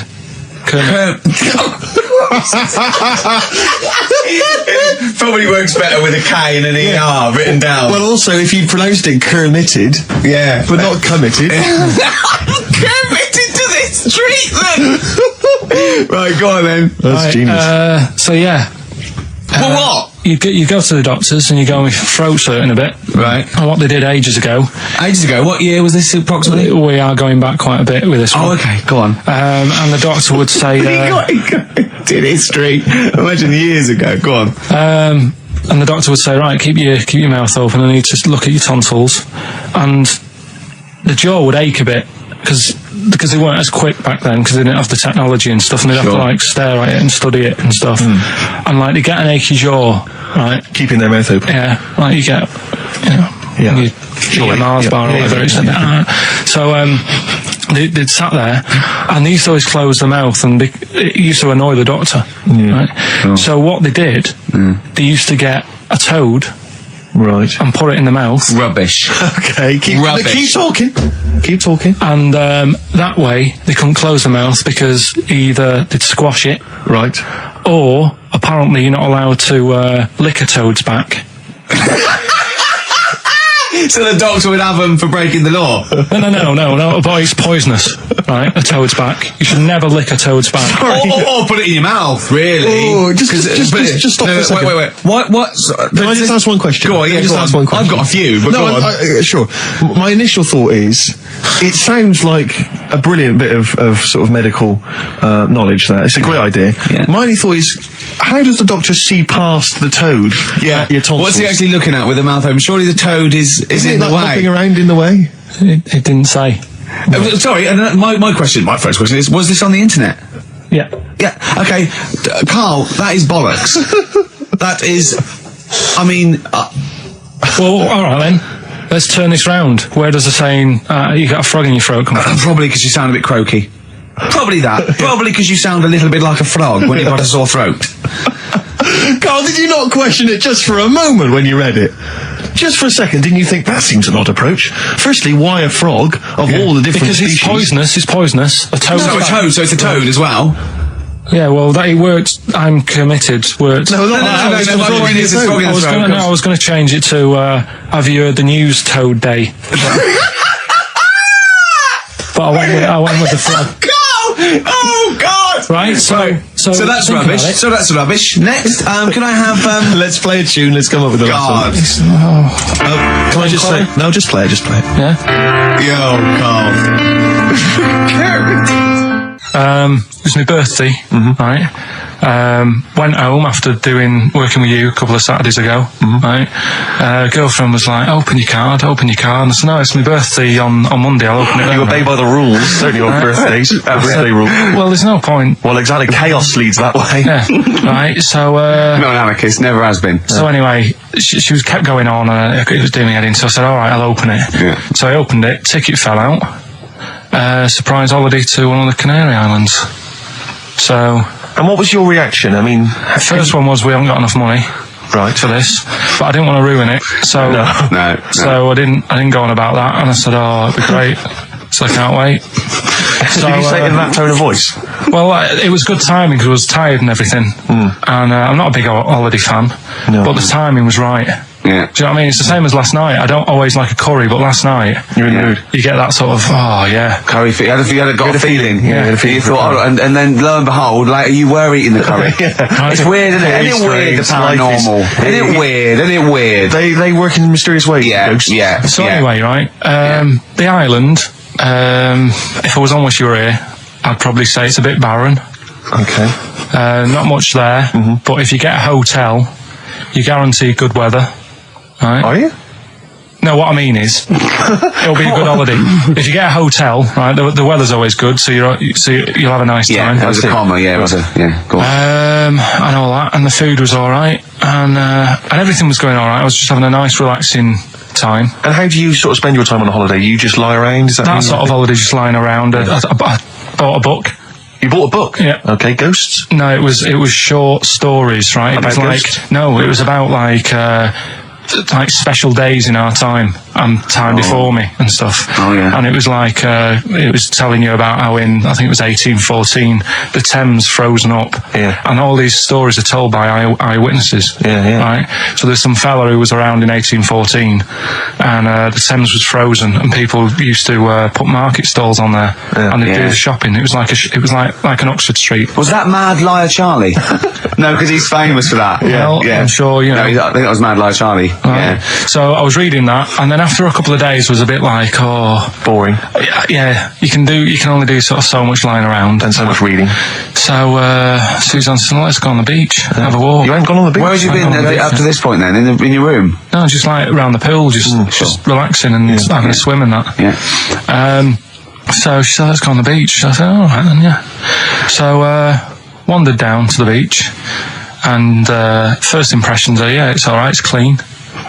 Your criteria is so basic, it's brilliant. Hotel, yes. Roof, good. Food, adequate. Beach, clean. Next. So I'm walking along, and everything's good, and there's a woman feeding fish bread, which I thought that's different.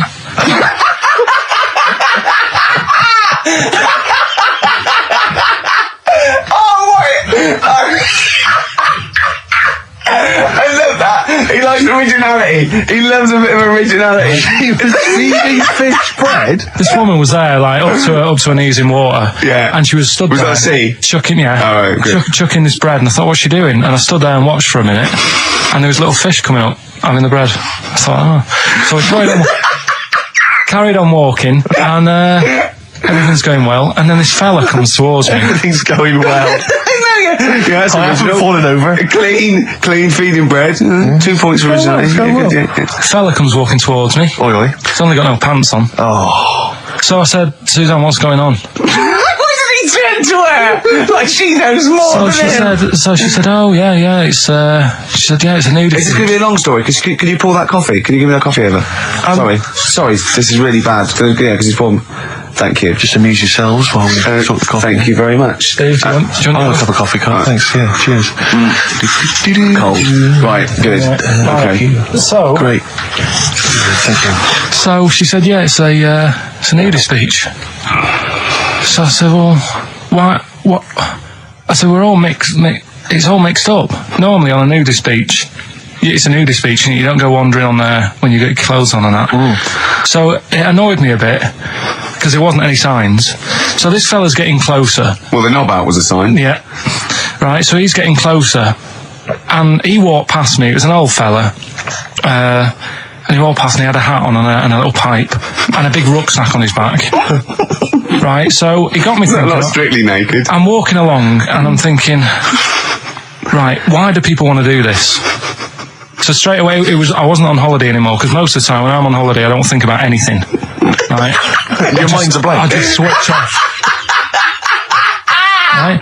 But all of a sudden, this has got in my head now, and I turn around to look at him, and check out his arse. And this bag, right, I swear, it was massive, right? What? You had a massive bag? The bag. His rucksack? His rucksack. Oh, right, okay. When he said there was an old couple coming towards me, I said, what was lower, the bloke's bollocks or the woman's tits? And he said, well, that was another point. She might as well have worn knickers. Because that's what he said to me. So you saw the bag? So it annoyed me, yeah, because the whole idea in it, this is what I think, I mean, I might be wrong, right? Might be wrong. Chances are you never have been before. Being nudist, right? What's it all about? So I'll tell you, on that point, Carl, let's play a tune, let's come back and we'll discuss. What are we going to play? We'll discuss that very issue. We've got some ideas. We did chat about this last week, Carl, in your absence. Alright, well, we'll play the Coral. Okay. It's a good one, this. Yeah. Coral, Dreaming of You, on XFM 104.9. I'm Ricky Gervais, with me, Steve Merchant and Karl Pilkington. If you just joined us, Carl is walking down the beach, and a man has just passed him with his knob out. Yeah, his testicles out and his huge bag, apparently. Right. Now we'll sum this up, quick, because we did talk about it last week. You did call me and tell me some of these things, and we sort of mentioned it last week. But you just want to say just give us your thoughts on nudity. Well, what I don't understand is, right, nudity, I thought it was all about, sort of being free. Yeah. Natural, letting the breeze, blow around you and that. That's all I can think is of like the bonus of doing it. But you can get that by just having a pair of shorts on, right? Because I'm not one for getting my kit off. It's just something a bit weird about it, isn't it? Normally, if I go for a walk on the beach, I'll put a shirt on. Sure. But leave it unbuttoned. Yeah. Oh, right, yeah, tease the ladies, sure. Do you know what I mean? Yeah. But it just feels a bit weird. So it's best to cover your back anyway, because the sun and all that. Advice, yeah. But when I saw him, and I thought, well, right, is he doing it to sort of be free and be comfy and all that? And then I thought, but he's carrying a big bag, right? I've got a pair of shorts on, and I'm not looking at him thinking, I bet he's really comfy. Do you know what I mean? I wasn't going, I can't wait to get home and get my shorts off. They're really annoying me, these. So, and that's just it. I don't get what it's all about. Yeah. Sure. Yeah. Sure. Well, okay. Well, my advice to you is don't go to nudist beaches again. Well, I didn't go again. That was Jane's Addiction. This is the Best Of Show on XFM 104.9. I'm Ricky Gervais, with me Stephen Merchant. Yes. This was a clip show. We recorded this a couple of weeks ago. I hope you had a Merry Christmas. It's not over yet, because tonight at 9:50 is the second part of The Office Christmas specials. It's brilliant. Watch it, and we'll be back next week live. I'm Ricky Gervais, with me Stephen Merchant. Bye. Have a great new year. Can I just tell you a story that Carl told me a couple of weeks ago? Is this another ghost story? Another spooky story? Yeah. I called him out. I was, what are you doing? He said, I've just been reading ghost stories again. He said, you don't believe in them, but how do you explain this? Right, I went, go on. He said, I'll tell you as he told me it. He went, bloke, right, just sitting at home, doing, watching telly with his cat. And the phone rings, and it's a bloke going, is that fire in your oven okay now? Because your wife called. And he went, Carl went, well, 1, there was no fire in the oven. 2, he wasn't married. I went, right. Go on. He went, well, then, right, there was a knock at the door, and there was 2 sort of people in sort of white coats, and they came and said, we've come about that fire. Your wife called us. He went, 1, there isn't a fire in my oven, and 2, I'm not even married. Right? And he said, they saw the cat, and they looked at the cat. It looks a bit weird at the cat came out. And he said, and then he went back, sat down, phone rings, and they said, did they sort out the fire in the oven that your wife told us about? He went, 1, there is no fire in my oven. 2, I haven't got a wife. And Carl went, what do you think of that? I went, that's not it.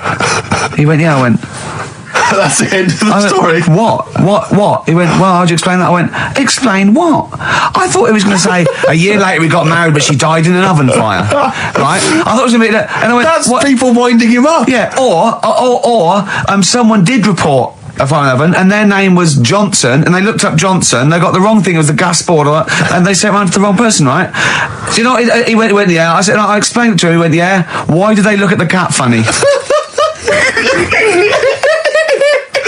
Oh, man alive, Carl. This is really weird, right? I was in my house once, right, and the doorbell rang. Yeah. Right, I opened the door, and there was no one there. Yeah. Right? And then I looked across the street, right, and there were some kids running away. Yeah. Now, how do you explain that? Yeah. There was another time, right, where, like, I opened the door, and there was a bloke goes, you've ordered pizza. I went, I haven't ordered pizza.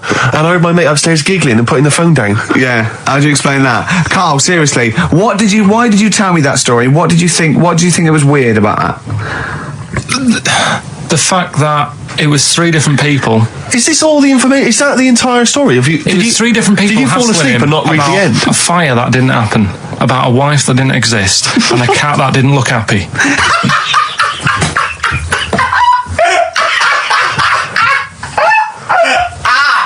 Oh, I'm gonna have a heart attack, Carl. What? I mean, why did they look at the cat funny? Because cats don't like spirits, do they? What? The other blokes were ghosts? Yeah.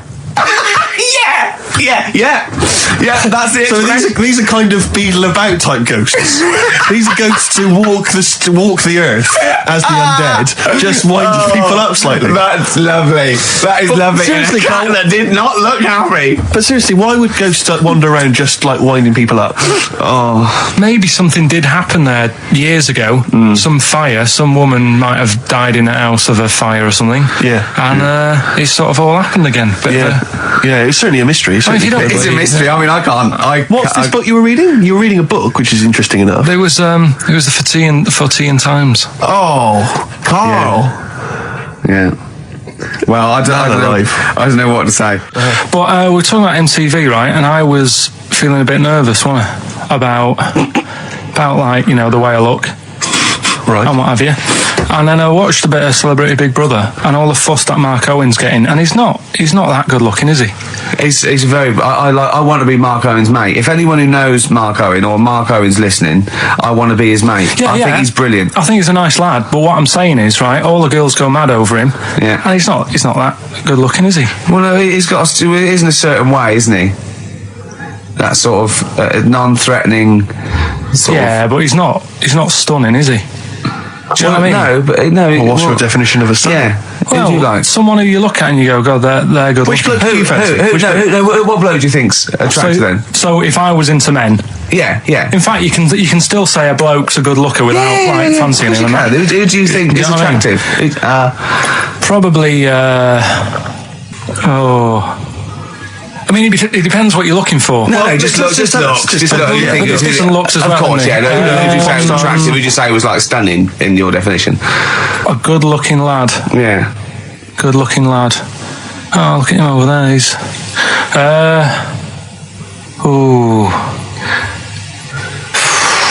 Do you find, Robbie Williams? Do you find him attractive? Boy Next Door. Look. No. Who do you? Carl, hurry up because it's we've only got 2 hours. Probably. I can't think of one offhand. Mark Owen is pretty good looking then, really. Well, there's not. Just name one bloke that you think's an attractive guy. There must be one bloke that you've either met or that you've seen in a pub Who do you think on a is attractive? poster. Tell you what. Go on. Tell you what. Works here. Young Alex Zane. Well, we know Alex, maybe we can fix you like that. Oh, I love you, Alex. You've got so I just like the way, the things that interest me, I remember. Things like snakes not having ears and stuff. Yes. I didn't have to read about that. No, you just learned that. Yeah. You saw it on the telly, didn't you? You saw it on that Ian Wright programme. Yeah. Yeah. And this is what Carl said to me. He said, it's actually, I called Carl up in the week and Reese was with him. Reese used to be on XFM and he took the phone and he went, Carl's worried, I've seen that programme. He said, snakes don't have ears, right? He said, so you can creep up on them and pick them up.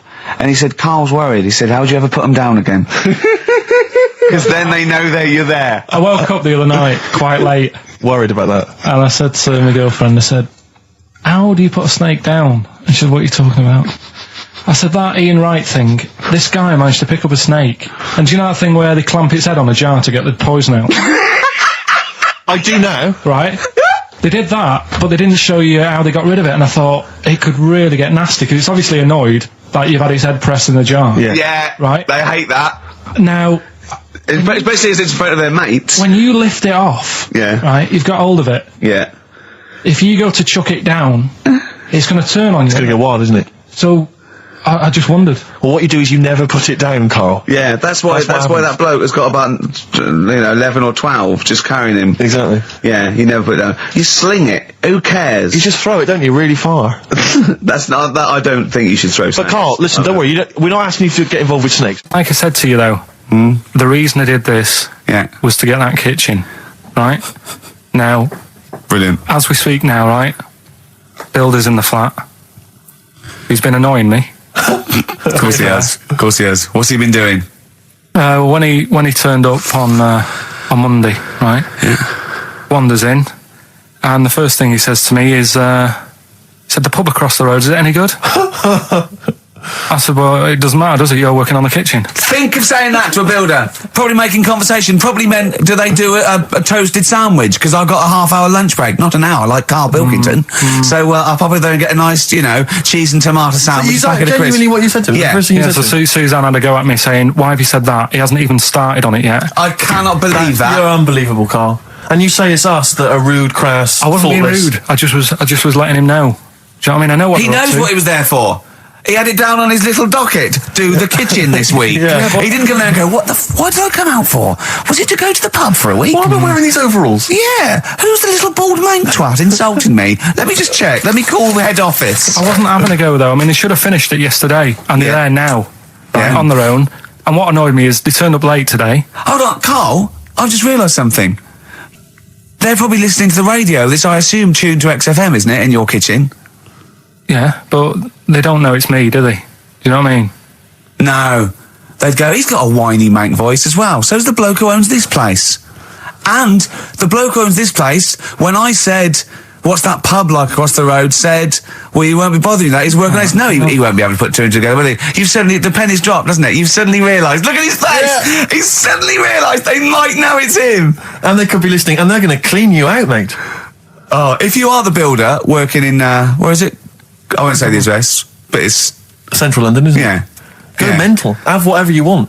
Opposite that pub that you like, He'll probably be in there now, so he won't be listening. Oh, insulting a British workman. He should have been in just go today. mental. He should have been at 8 this morning, Just which annoyed me go anyway. mental. Why? I really don't understand why they've got to start so early, right? Yeah. But he said he'll be there for 8, turned up at 9:30, right? Wanders in, and what annoys me is he could have left all this downstairs. He had a paper under his arm, one of those crossword books, and a pot noodle. Now, I'm not being funny, but most of them take up quite a bit of time. A crossword book, he's not happy with just the one that's in the paper. If you're listening, if you are the builder that's listening now, doing Carl's flat, what about pissing in the laundry basket? Alright, this is Carl, the producer of Ricky Gervais and Stephen Merchant on XFM 104.9. We're playing out some of the best bits, hope you're enjoying it. Here's another one. So let's take us back a few steps, Carl. What's the story? Right, so I did some research. Right. Let's just recap again. There was a guy you read about who had his head chopped off. He was guillotined. Yeah. He had said to the people around him, I am going to blink once I've had my head cut off to So show the that brain life can still... or the brain can continue to work after death. Okay, so we queried that. So you weren't having any of it? Well, no, possibly for a few seconds till the oxygen stops being fed to the cells because the blood has drained away. But, nothing spectacular. So Right, go on. well, along the similar sort of lines, right? This is quite a few years ago. This fella sort of upset the royal family doing something, right? So they said this isn't good. Wasn't Ben Oughton at that Jubilee thing, was it? I can't remember what it was, and they said, right, That was terrible. We're gonna cut your head off. You gotta show people that you can't be doing what you've been doing. What was this, the 1970s? When you say a couple of years ago, you mean maybe sort of... Was it the olden days when the phones weren't very good? Ages ago. Yeah. Ages ago, sure. So yeah, fair enough. Yeah. So very philosophical. Yeah, imagine that when you watching the history. This was literally ages ago. Yeah, exactly. Yeah, Simon Sharma's History of Britain. Yeah. Oh, and even before that, which is yonks before, when it was all mental and different. Sorry, Carl, go on. So he's having his head cut off, and he's resigned to it. It's a day before. He's kind of got it into his head now that I'm not going to have my head much longer. Sure. So he said, let's make use of this. Yeah. He said, I wonder how long the body can stay alive without my head on it, right? So they were like, I don't know. So who were? So the jailers? Whoever he was asking. These jailers with one eye. Get out, pal. So he said, no, wait a minute, I've got an interesting scientific experiment, jailer. Well, fair enough. What is it?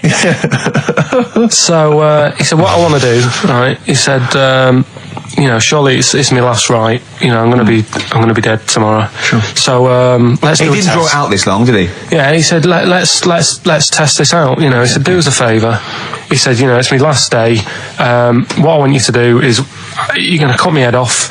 Let's put a white line on the floor, right, and see if. Because there's no point asking how far he can sort of walk without an head if there isn't a line, because you don't know what to count. Do you know what I mean? If he loses his head and he's running around all over the place, you can't really count. That's not impressive enough. Yeah. So they said, let's make a white line. Sure. Yeah. Who said this? He did or they did? I think they started to join in with him and saying, well, let's make this a... Sure. You guess it. Go on. So... they got Norris McWhird down. The Guinness people. Oh, yeah. So they said, let's get this white line. Yeah. And dedication's all you need. We'll do this tomorrow. And he said, all right, then I'll see you in the morning. Yeah. I'll see you in the morning. Night, sleep tight. Bye-bye. I love the fact that Carl knows exactly what was said. That's beautiful. Yeah, he doesn't know the story or what order it's in or when But it he was. knows exactly what or was who said. said what, but he knows the intricacies. All right then, see you in the morning. Bye, little kissy, kissy, kissy. Oh, I'm not like that. Oh, you joker. Don't let the bed bugs fly. Yeah, anyway. So he gets up. Do you want a paper tomorrow? No, I'm alright. Go on. He gets up and they say, right, today's the day and that. And he said, well, I've got used to the idea. So here's a white line for you. Got used to the idea. Go on. So they go, right, you ready then? And he said, I go on. And they cut his head off. And the body walks 32 steps without a head. Wow. 32 steps. Incredible. And that's the lesson, really. Did it get as far as it walked along the white line, did it? Yeah, he stayed along the white line, did 32 steps, and then started to stumble a bit, and it just fell over. Yeah. But, it was a test that your body can still keep alive for a little bit. Yeah. When you've lost your head. Absolute twaddle. Absolute twaddle. What do you reckon you can do then without an head? How many steps? Nothing. There'd be muscular spasm, right? Yeah. It would twitch a bit. It would, yeah. You could not distinctly take 32 steps. The body... don't... Yeah. Is the doctor still on the line? Yeah. The fella that bought 6 parrots. Yeah. And, you could have got 32 steps. Right, so you A don't beheaded believe man that. doing a bit of line dancing. Right, you don't believe that, but something that you do believe that a cockroach can live a week without an head. It can. Slightly different kettle of fish there. Why? Wow, insect to human is what I'm thinking. Yeah, that difference. There's not that much difference in Well, of some course there insects. Do you know that a snake has a heart and lungs and kidneys and stuff? Go on. No, well, I'm just saying. So? You're making out as if they're a totally different, species.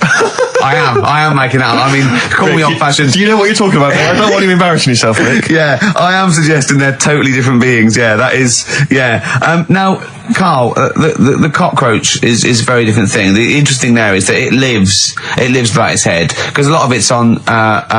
There's some of them are phototropic, chemotropic. Some of them just literally have irritation and muscle memory. I mean, they do have a central nervous system, but it's very different. So if you lose the head, it bypasses a lot of that anyway. All this is running around. The reason it dies is because it can't take on water.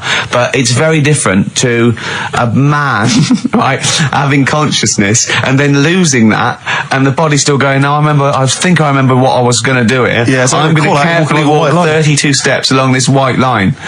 Imagine you just looking down going, oh, missed a bit. Yeah. Maybe the head was in the corner going, left, Yeah. left, left. Oh, he's now. Well, let's just put it out. I mean, if anyone listening has maybe had a relative beheaded, maybe in a horrendous car accident, but they got up, maybe they went for a walk, they had a little chat. Oh, they passed dear, on. Carl. Get in touch. Carl, you are my favourite being. You are my favourite species. Now, you, Carl, may not be particularly different genetically from a cockroach. You are, Why can generally cockroaches speaking. do that? Why whoever made them went... Let's play a record. Do you know what? When I told him this fact, I send him little facts on text messages just to inflame his, interest. I just sent him a cockroach can live 9 days without its head. He texted back, "What's the point of that? Yeah. What's the point of They're that?" not doing experiments, these cockroaches. It's a boring last week to have. And he went, and on top of all that, you're thirsty. So it's the worst week of your life, isn't it? That week without your head. Play a record. Play a record, Carl. Competition time next. Oh, we need to call. Look at his little face. Look at his You've not heard Carl's competition. Oh, we can live without an head. Right, Carl, it's a questionnaire about happiness. Oh, yeah. There's one person... Well, that should answer it right where. The first question, Carl, on a happy scale of 1 to 10, where are you on the happy scale? Is it at this moment or in general? Well, I would say generally. Okay. Yeah, but you don't always have to I think I'm happy in that, but I don't always show it. You never show it. No, but it doesn't mean I'm not happy in that. I'm all right at the moment. I'd say I'm probably on about an 8. I was probably at about a 9 when I woke up, right? And then sort of fell out with Suzanne over her haircut. Yeah. Right. She went for a haircut and came back with something that I didn't like. Sorry, what did you say? So when your girlfriend walked to the door, she had her hair down. You said, "I don't like it." All right. She could tell by the look on my face. But don't you say no? I'm happy with it. I just can't tell. I'm loving it. Because then she won't have it done again. Oh, You've gotta Carl, I let just people cannot know. get over you. I really can't. No, I but cannot. you haven't seen it. Right? Oh, So then I was fed up, but then I thought... Sorry, what authority have you got to talk about haircuts? yeah, you had the well, officially from a barber in Manchester above a railway station in a shack. It was £2 a cut. Told you have the hair of a Chinaman. Well, you wish you had the hair of a Chinaman now. You got no hair. You're a little bald man with your mouth open. So don't. Is she listening to this, Suzanne? Sitting at home with a woolly hat on. I don't know. But she knows now, doesn't she? What did you say? What What words did you do say? about I it, just though? said you look like someone out of Slade. Interestingly, that's what I look for in a girlfriend. Oh God! Which one is Slade? That one with the funny... Not Dave Hill. yeah. The one with the crooked fringe and the goofy. She had her teeth done as well, did she? She had 2 front teeth put in. Dumper. So anyway, So prior to that, you're on a 9. Then you saw the haircut, you're on an 8. Yeah. yeah. And Now what then, I'm probably on about a 6 at the moment. Why? What's happened? Well, while Star Sailor was on, bit more head squeezing going on. So yeah, about a 5 or 6. So generally speaking, what would you say you are? About normal? 4. You're on a 4. All right. What would you give someone who wasn't very happy? What would you give them? What are you thinking, Carl? Depends why they're not happy. They're low. Okay, so what would you give them? I mean, yeah, depends, innit? If it's someone who's just lost their arms and legs in an accident, you don't give them a lollipop. Sure, or some mittens. Yeah. You give them a hat. Yeah. Yeah. And dare I say it, a smile. A skateboard. Yeah. Yeah. I don't know. You don't know. You got to answer the question. All right, so hang on. Let's assume that you've upset your girlfriend because you slagged off her haircut. What are you Right, doing now feel to go and guilty. make her happy? How are you going to cheer her up? And not buy her a baseball cap. I don't know yet. I haven't thought about it because I've got this to sort out, haven't I? So when I get home, get her some gel or something. Oh, God! Oh, Christ. Oh, that's a wonderful, wonderful clip, and Yeah. a great record that preceded or followed it. I'm not sure. But Oh, could I make some dedications? Yeah. Because I last week. Just before we had to come in to record this, I popped out trying to get onto the tube, and I had a nightmare because there were millions of protesters, so-called protesters. Now, a lot of them obviously doing good work. There was one fella, I think you'd have appreciated it, because I know you are very politically active, and I think this guy has really studied hard, and he's realised the best way to make his voice heard on the international political stage is to ride around on a tricycle wearing a jester's hat. He was really shaking up the bloody government. want to be George W. Bush about now. 90. Once he sees that. Once he sees that guy. Imagine his aides rushing in and going, George W., look at this guy. Where's that? That's in London, England. Okay, call off the forces. Is that a large tricycle? Yeah. Is he wearing a nappy? Get me Colin Powell. Why'd you call him Colin, not Colin? It's the way he likes it. Don't about. Just call off the troops. There's a in a jester's hat. All the troops off. Just bleep some of those bits. Well, we've run out of time. We've got to get on with the show. It's near the end. I hope you enjoyed it. I hope the scientists stuck in a big, hut in the middle of nowhere in pitch darkness, 10 of them. I imagine they've enjoyed- been fascinated, Rick, by the finger up the arse discussion. We had Chinese don't age well, gingers, all that.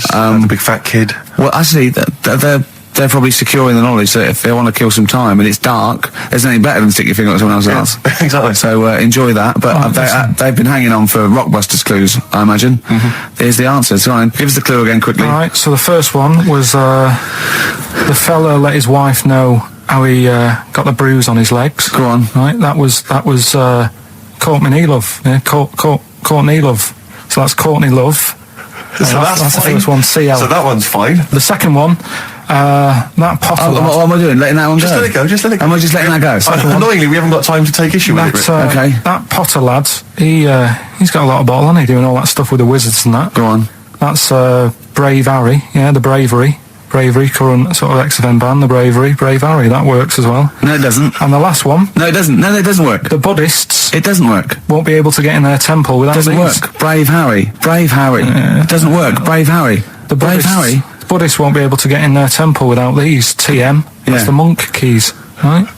So who got all them? The Monk Keys? Who got all them? Like Which band are called the Monk Keys? the Monkeys. Oh, the Monkeys. Yeah, the Monkeys. From their classic first album, Velvet Underground and Nico, which apparently peaked at a disappointing 171 in the US charts. Think of that. And that's obviously Lou Reed, the Velvet Underground, and Waiting for the Man. Yeah, great track. So we were talking, we were doing White Van Man, and we got onto genetically modified babies, but and then somehow Carl started telling a story about someone with a horse, and then he got onto, he was trying to make money selling flowers. Just do the flowers briefly. Well, hang on, I just want to recap slightly. So there was a family, and who had the horse in the family? It was. Because you lived on an estate in Manchester. So the mother was a right pig, apparently. I don't know if that's you relevant. don't need to go that far. But what I'm trying to do is like make a picture for you so you understand. What did she look like? Who did she look like? Bit of a, and no disrespect to her, bit like Pauline Quirk. Quirky, yeah. Right? Okay, I knew you were going to say that. Yeah. I knew it was going to be Pauline. Did she have any tats? I've never got that close to it. Okay, all right. So who had the horse? Was this her son or her husband? No, her daughter. Her daughter had stolen a horse. Yeah, from I don't know where. There was I think there was some stables down the road or something. And they kept the horse in the house with them. They kept it in the house. Did they didn't get have caught? it for long. No. Sorry, and you said you were in the house one day and you saw the horse. No, what happened was I was. They did this thing at school about raising money for charity, right?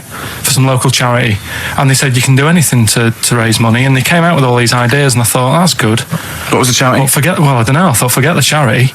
Yeah, that's just a good way of making advice. So, you're a charity. So I asked my mum for some, because she used to have a lot of flowers around the house. Sure. I said, can I just take some snippings off them?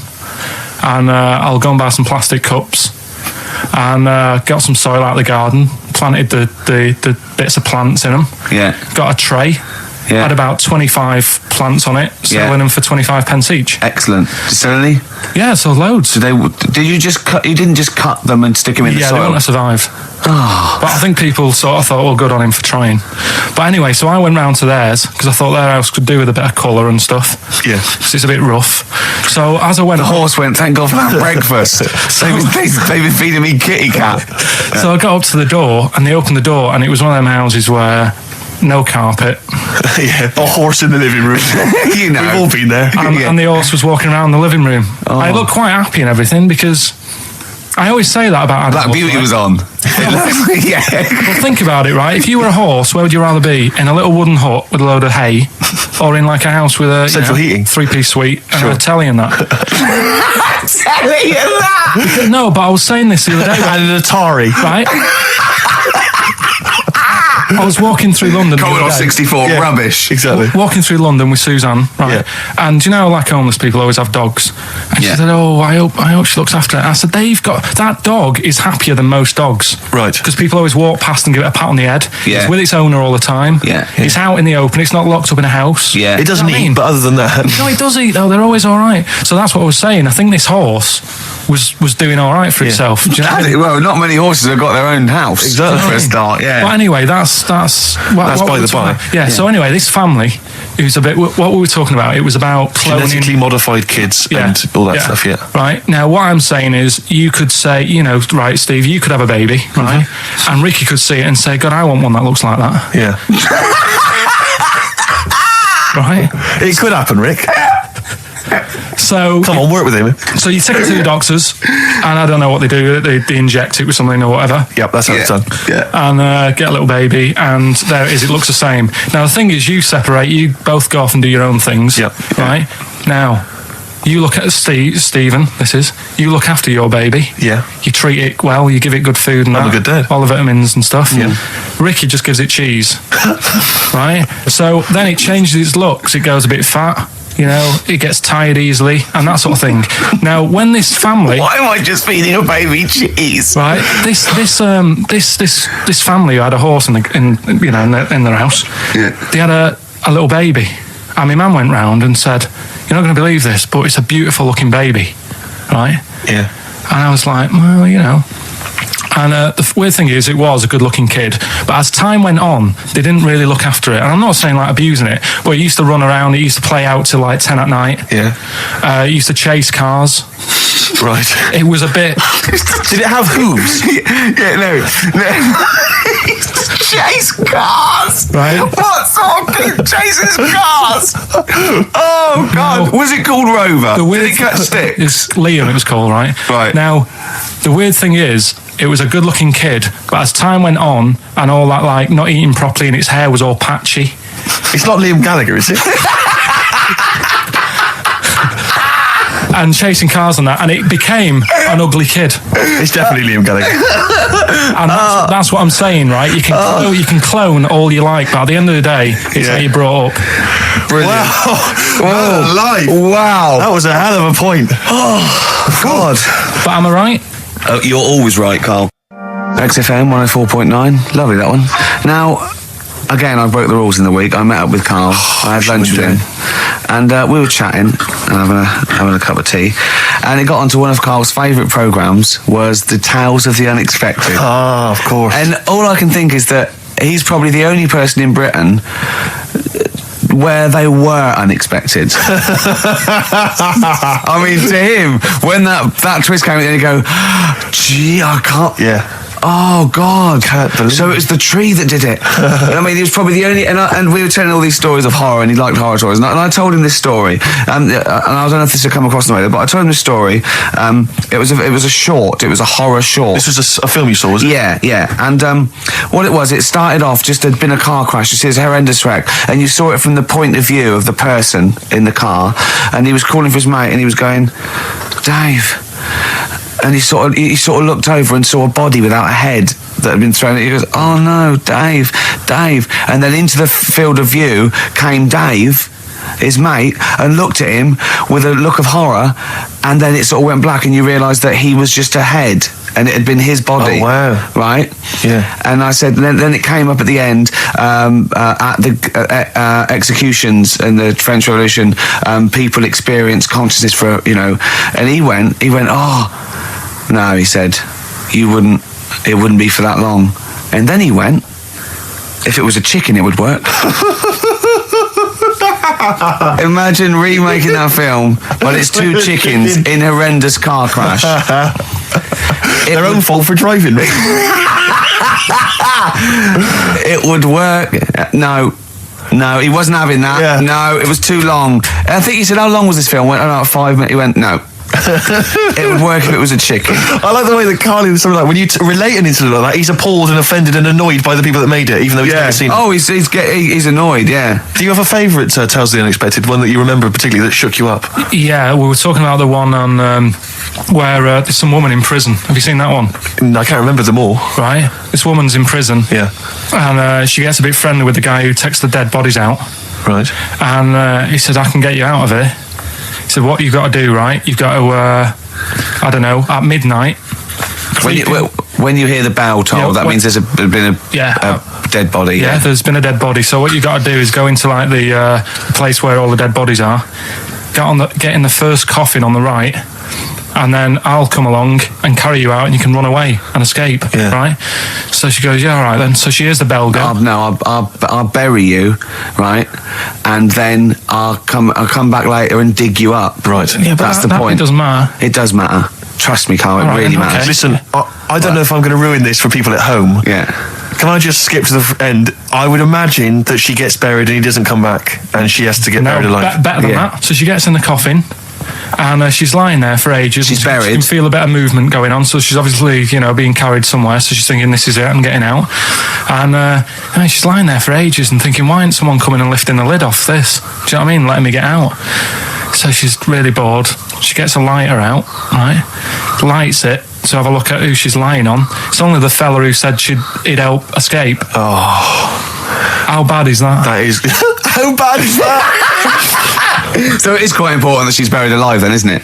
In retrospect, you realise that the jeopardy is that she's buried alive and can't get out. Yeah. It makes it so much worse, doesn't it, than just like lying in the morgue and going, actually, I'm getting out of here. Yeah. This isn't going to work. Look at Carl's face. Having told that, he's so pleased. His face is lit up. He's beaming like a child. Have you seen any? Is that your favourite horror thing ever? This is XFM 104.9. I'm Ricky Gervais with me, Stephen Merchant. You're listening to the best of, basically, Karl Pilkington. Avalanche's frontier psychiatrist. Absolutely. Well, we've had lots of emails. People, obviously, we inflamed and provoked Well, about actually, I have to say, the Rick- Cornish pasty. I've got a couple of amendments to that. The crusty bit, is actually as a handle, because obviously the miners had dirty hands, and they'd eat all the stuff in the pasty, and they'd be left with this sort of crust, and they could throw that away. Also, someone told us that at one end was an apple, so you have a little sweet as well. No dessert. So there you go. You noticed how, like, over the years we've been doing this, way back when we started XFM, no one ever contributes when we ask about the music, when we ask about hip-hop, or their, opinions on that, anything important. But start talking about pasties, Yeah. we've had about 5 phone calls. Yeah. And someone phoned up to confirm they used to work for Upper Crust, and basically Carl got all excited. So it is true. Well, I don't know if it's true. I've read the same sign you did, Carl. Interestingly, there's an email here that says, which basically offers a history of the baguette, and talks about after the revolution, the government decreed that all of France must eat the same bread. And it was up to the bakers to bake this bread of equality. And then Napoleon kind of made sure it was a particular, he kind of set in.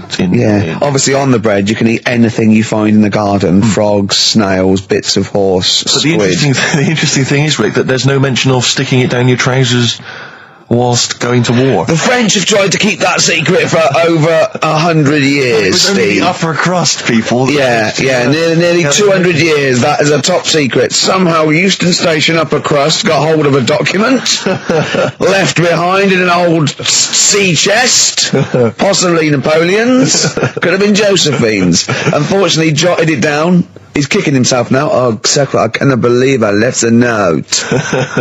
If he talked like that. He did. He did that. Yeah, he talked English, but in a very funny French accent. Do you remember, there was one thing that, talking about funny French accents, you remember Allo Allo? Yeah. Remember, it was on about 5 o'clock in the afternoon, but they still made, because it was a funny Frenchman, it was that English guy who was posing as a French police officer. It's very complicated. He would often walk by, and I remember there was one where he said, I was pissing by the door when I heard the shit. Oh yeah. Now that's passing by the door. I'm allowed to say Passing that. by the door when I heard a shot. That's what he's saying. I'm allowed to say that at 2 o'clock because that I'm just saying I'm talking in a French accent. Yeah. I was pissing by the door when I heard a shit. Yeah. That's fine. Yeah. Because I'm speaking French, Carl. Do you know what I mean? That's the rule. Right, okay, educating Ricky. What have we got? Airy Chinese kid, go on. Right, yeah. This is the. I didn't want to do this. What do you want to do it? Well, I wanted to give you 3, and I gave you one. It was like the alien man gets a beard or whatever. Yeah, And- which was total rubbish, so this one should be better, maybe. Hairy Chinese kid. Right, well, we've talked about hairy people in the past. True enough. Haven't we? The little kids who grew up in woods and hung around with wolves and that. Yeah, again, you're confusing it. Yeah, they're not. There were some people that were born very hirsute. They were not the people who were brought up with wolves. You just put that together in your Homer Simpson type mind. Right, well, this is like a sort of close to that sort of story. But the weird thing is, right, Chinese people aren't that hairy as a nation.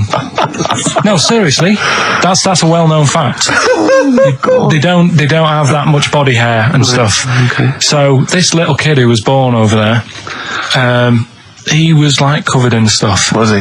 And it was only his nose that wasn't hairy. The rest of his body was caked in hair, right? And his hair sort of. What grew. sort of hair was it? Was Thick hair. No, what I mean is, was it sort of like a pony's mane, so he just looked like an Ewok? You know what I mean? Just like hanging down sort of straight, dark hair. In the picture, it looked like it grows from his eyebrow. It grows from his eyebrows quite thick, and then it just goes all the way over You his don't head. think it was just really long eyebrows that he'd done a comb over? No, it was all over his body. It had a picture of like his back and that. Yeah. And Had he styled it? Had he styled it at all? Did he have it a quiff or? no, it was just hanging everywhere. all over him. Yeah. And they were like, this is a bit weird happening in China, where we're not normally that hairy. That was the scientist speaking there. And the local press and that were getting him down, calling him monkey boy and all this. Oh. And Thinking Chinese press. but the doctor, Yeah. Oh, they're cruel, aren't they? It's like those game shows. That's Japanese, isn't it? Yeah. That's what, yeah. and the doctor said, I was Carl talking through all that time while we were just like talking to each other then. Because I turned round and I still saw he was talking. So anyway, the local press came in to see the hairy boy, the monkey Yeah, boy. and they were like being tight and taking the mickey out of him, and the doctor said Showing him nuts. said he's only hairy. Said he's a healthy young kid. The only faults he's got is he's got a little bit of eczema and a boil.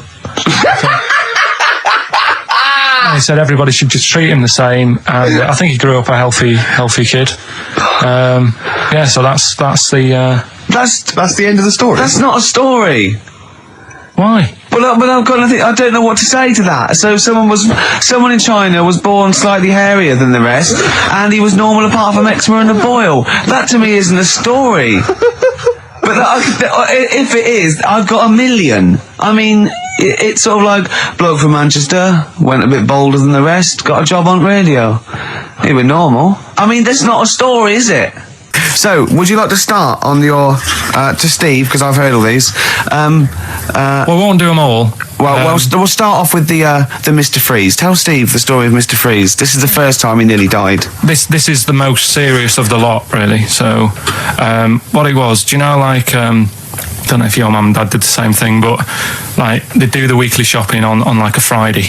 Yeah. So when you got to Thursday, there wouldn't be much stuff left in the cupboard. It'd just be like, you know, your Jacob's crackers and stuff like that.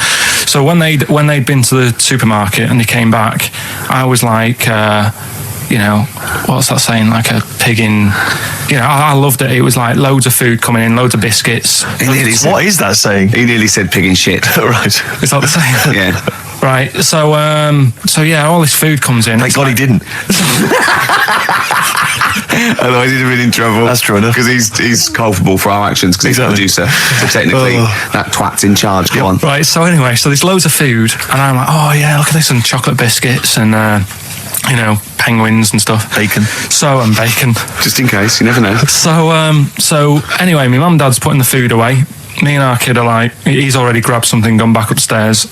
It's like feral children. It's like a quest for fire. And then they run upstairs. What did he just sit under the bed, gnawing at some sort of pig's trotter? So I saw, do you remember Mr. Freeze Pops? I do, yeah. So they're kind of like popsicles, icicles. Yeah, but really long, like a foot long, right? Yeah.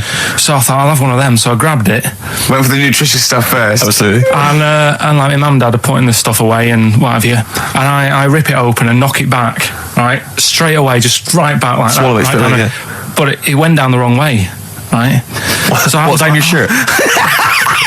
So I was like, oh God, I can't breathe. And my mum and dad didn't even know what I'd ate. Do you know what I mean? I ate it so quick. Yeah. And I'm sort of tapping my mum on the back, going, and she's going, oh God, you know, he's choking again, because I was always choking. If it was one thing, I don't know if I've got like a small throat, but I mean, even Ricky knows I can't drink that much, can I? Yeah. Do you know, or eat pebbles. I'm not a quick drinker. I'd always, I think I'm scared of like swallowing stuff. Yeah. And it was like bottle tops and mint imperials and stuff. I was always choking on stuff. Oh, jeez. So anyway, she's going, oh God, what's he picked up on it now? Drop it. So- hit his nose with a stick. So I was going, oh, I'm choking. At this point, my dad had I think he'd put his share away, you know, his food away, and he'd gone. His share. I love it. He'd gone to watch like Winner Takes All or whatever in a lounge, and I was in the kitchen, and I was starting to I didn't care anymore. Do you know what I mean? I just got to that point where I wasn't struggling anymore. You just thought, I'm done I just for. was like falling to the ground. And my mum's going, you know, get in here, I think it's serious. And my dad comes in and sort of starts shouting at me, saying that's what you get for being greedy. He didn't even know what I'd eaten. Well, it was the moment to teach you a lesson, certainly. So he's there like that, and my mum's going, oh, look at him. And my lips were going purple, and my eyes were rolling into the back of my head. You look like Marilyn Manson. And so anyway, she grabbed me from behind and did that fireman thing. The Heimlich manoeuvre. Yeah. And, you know, winded me.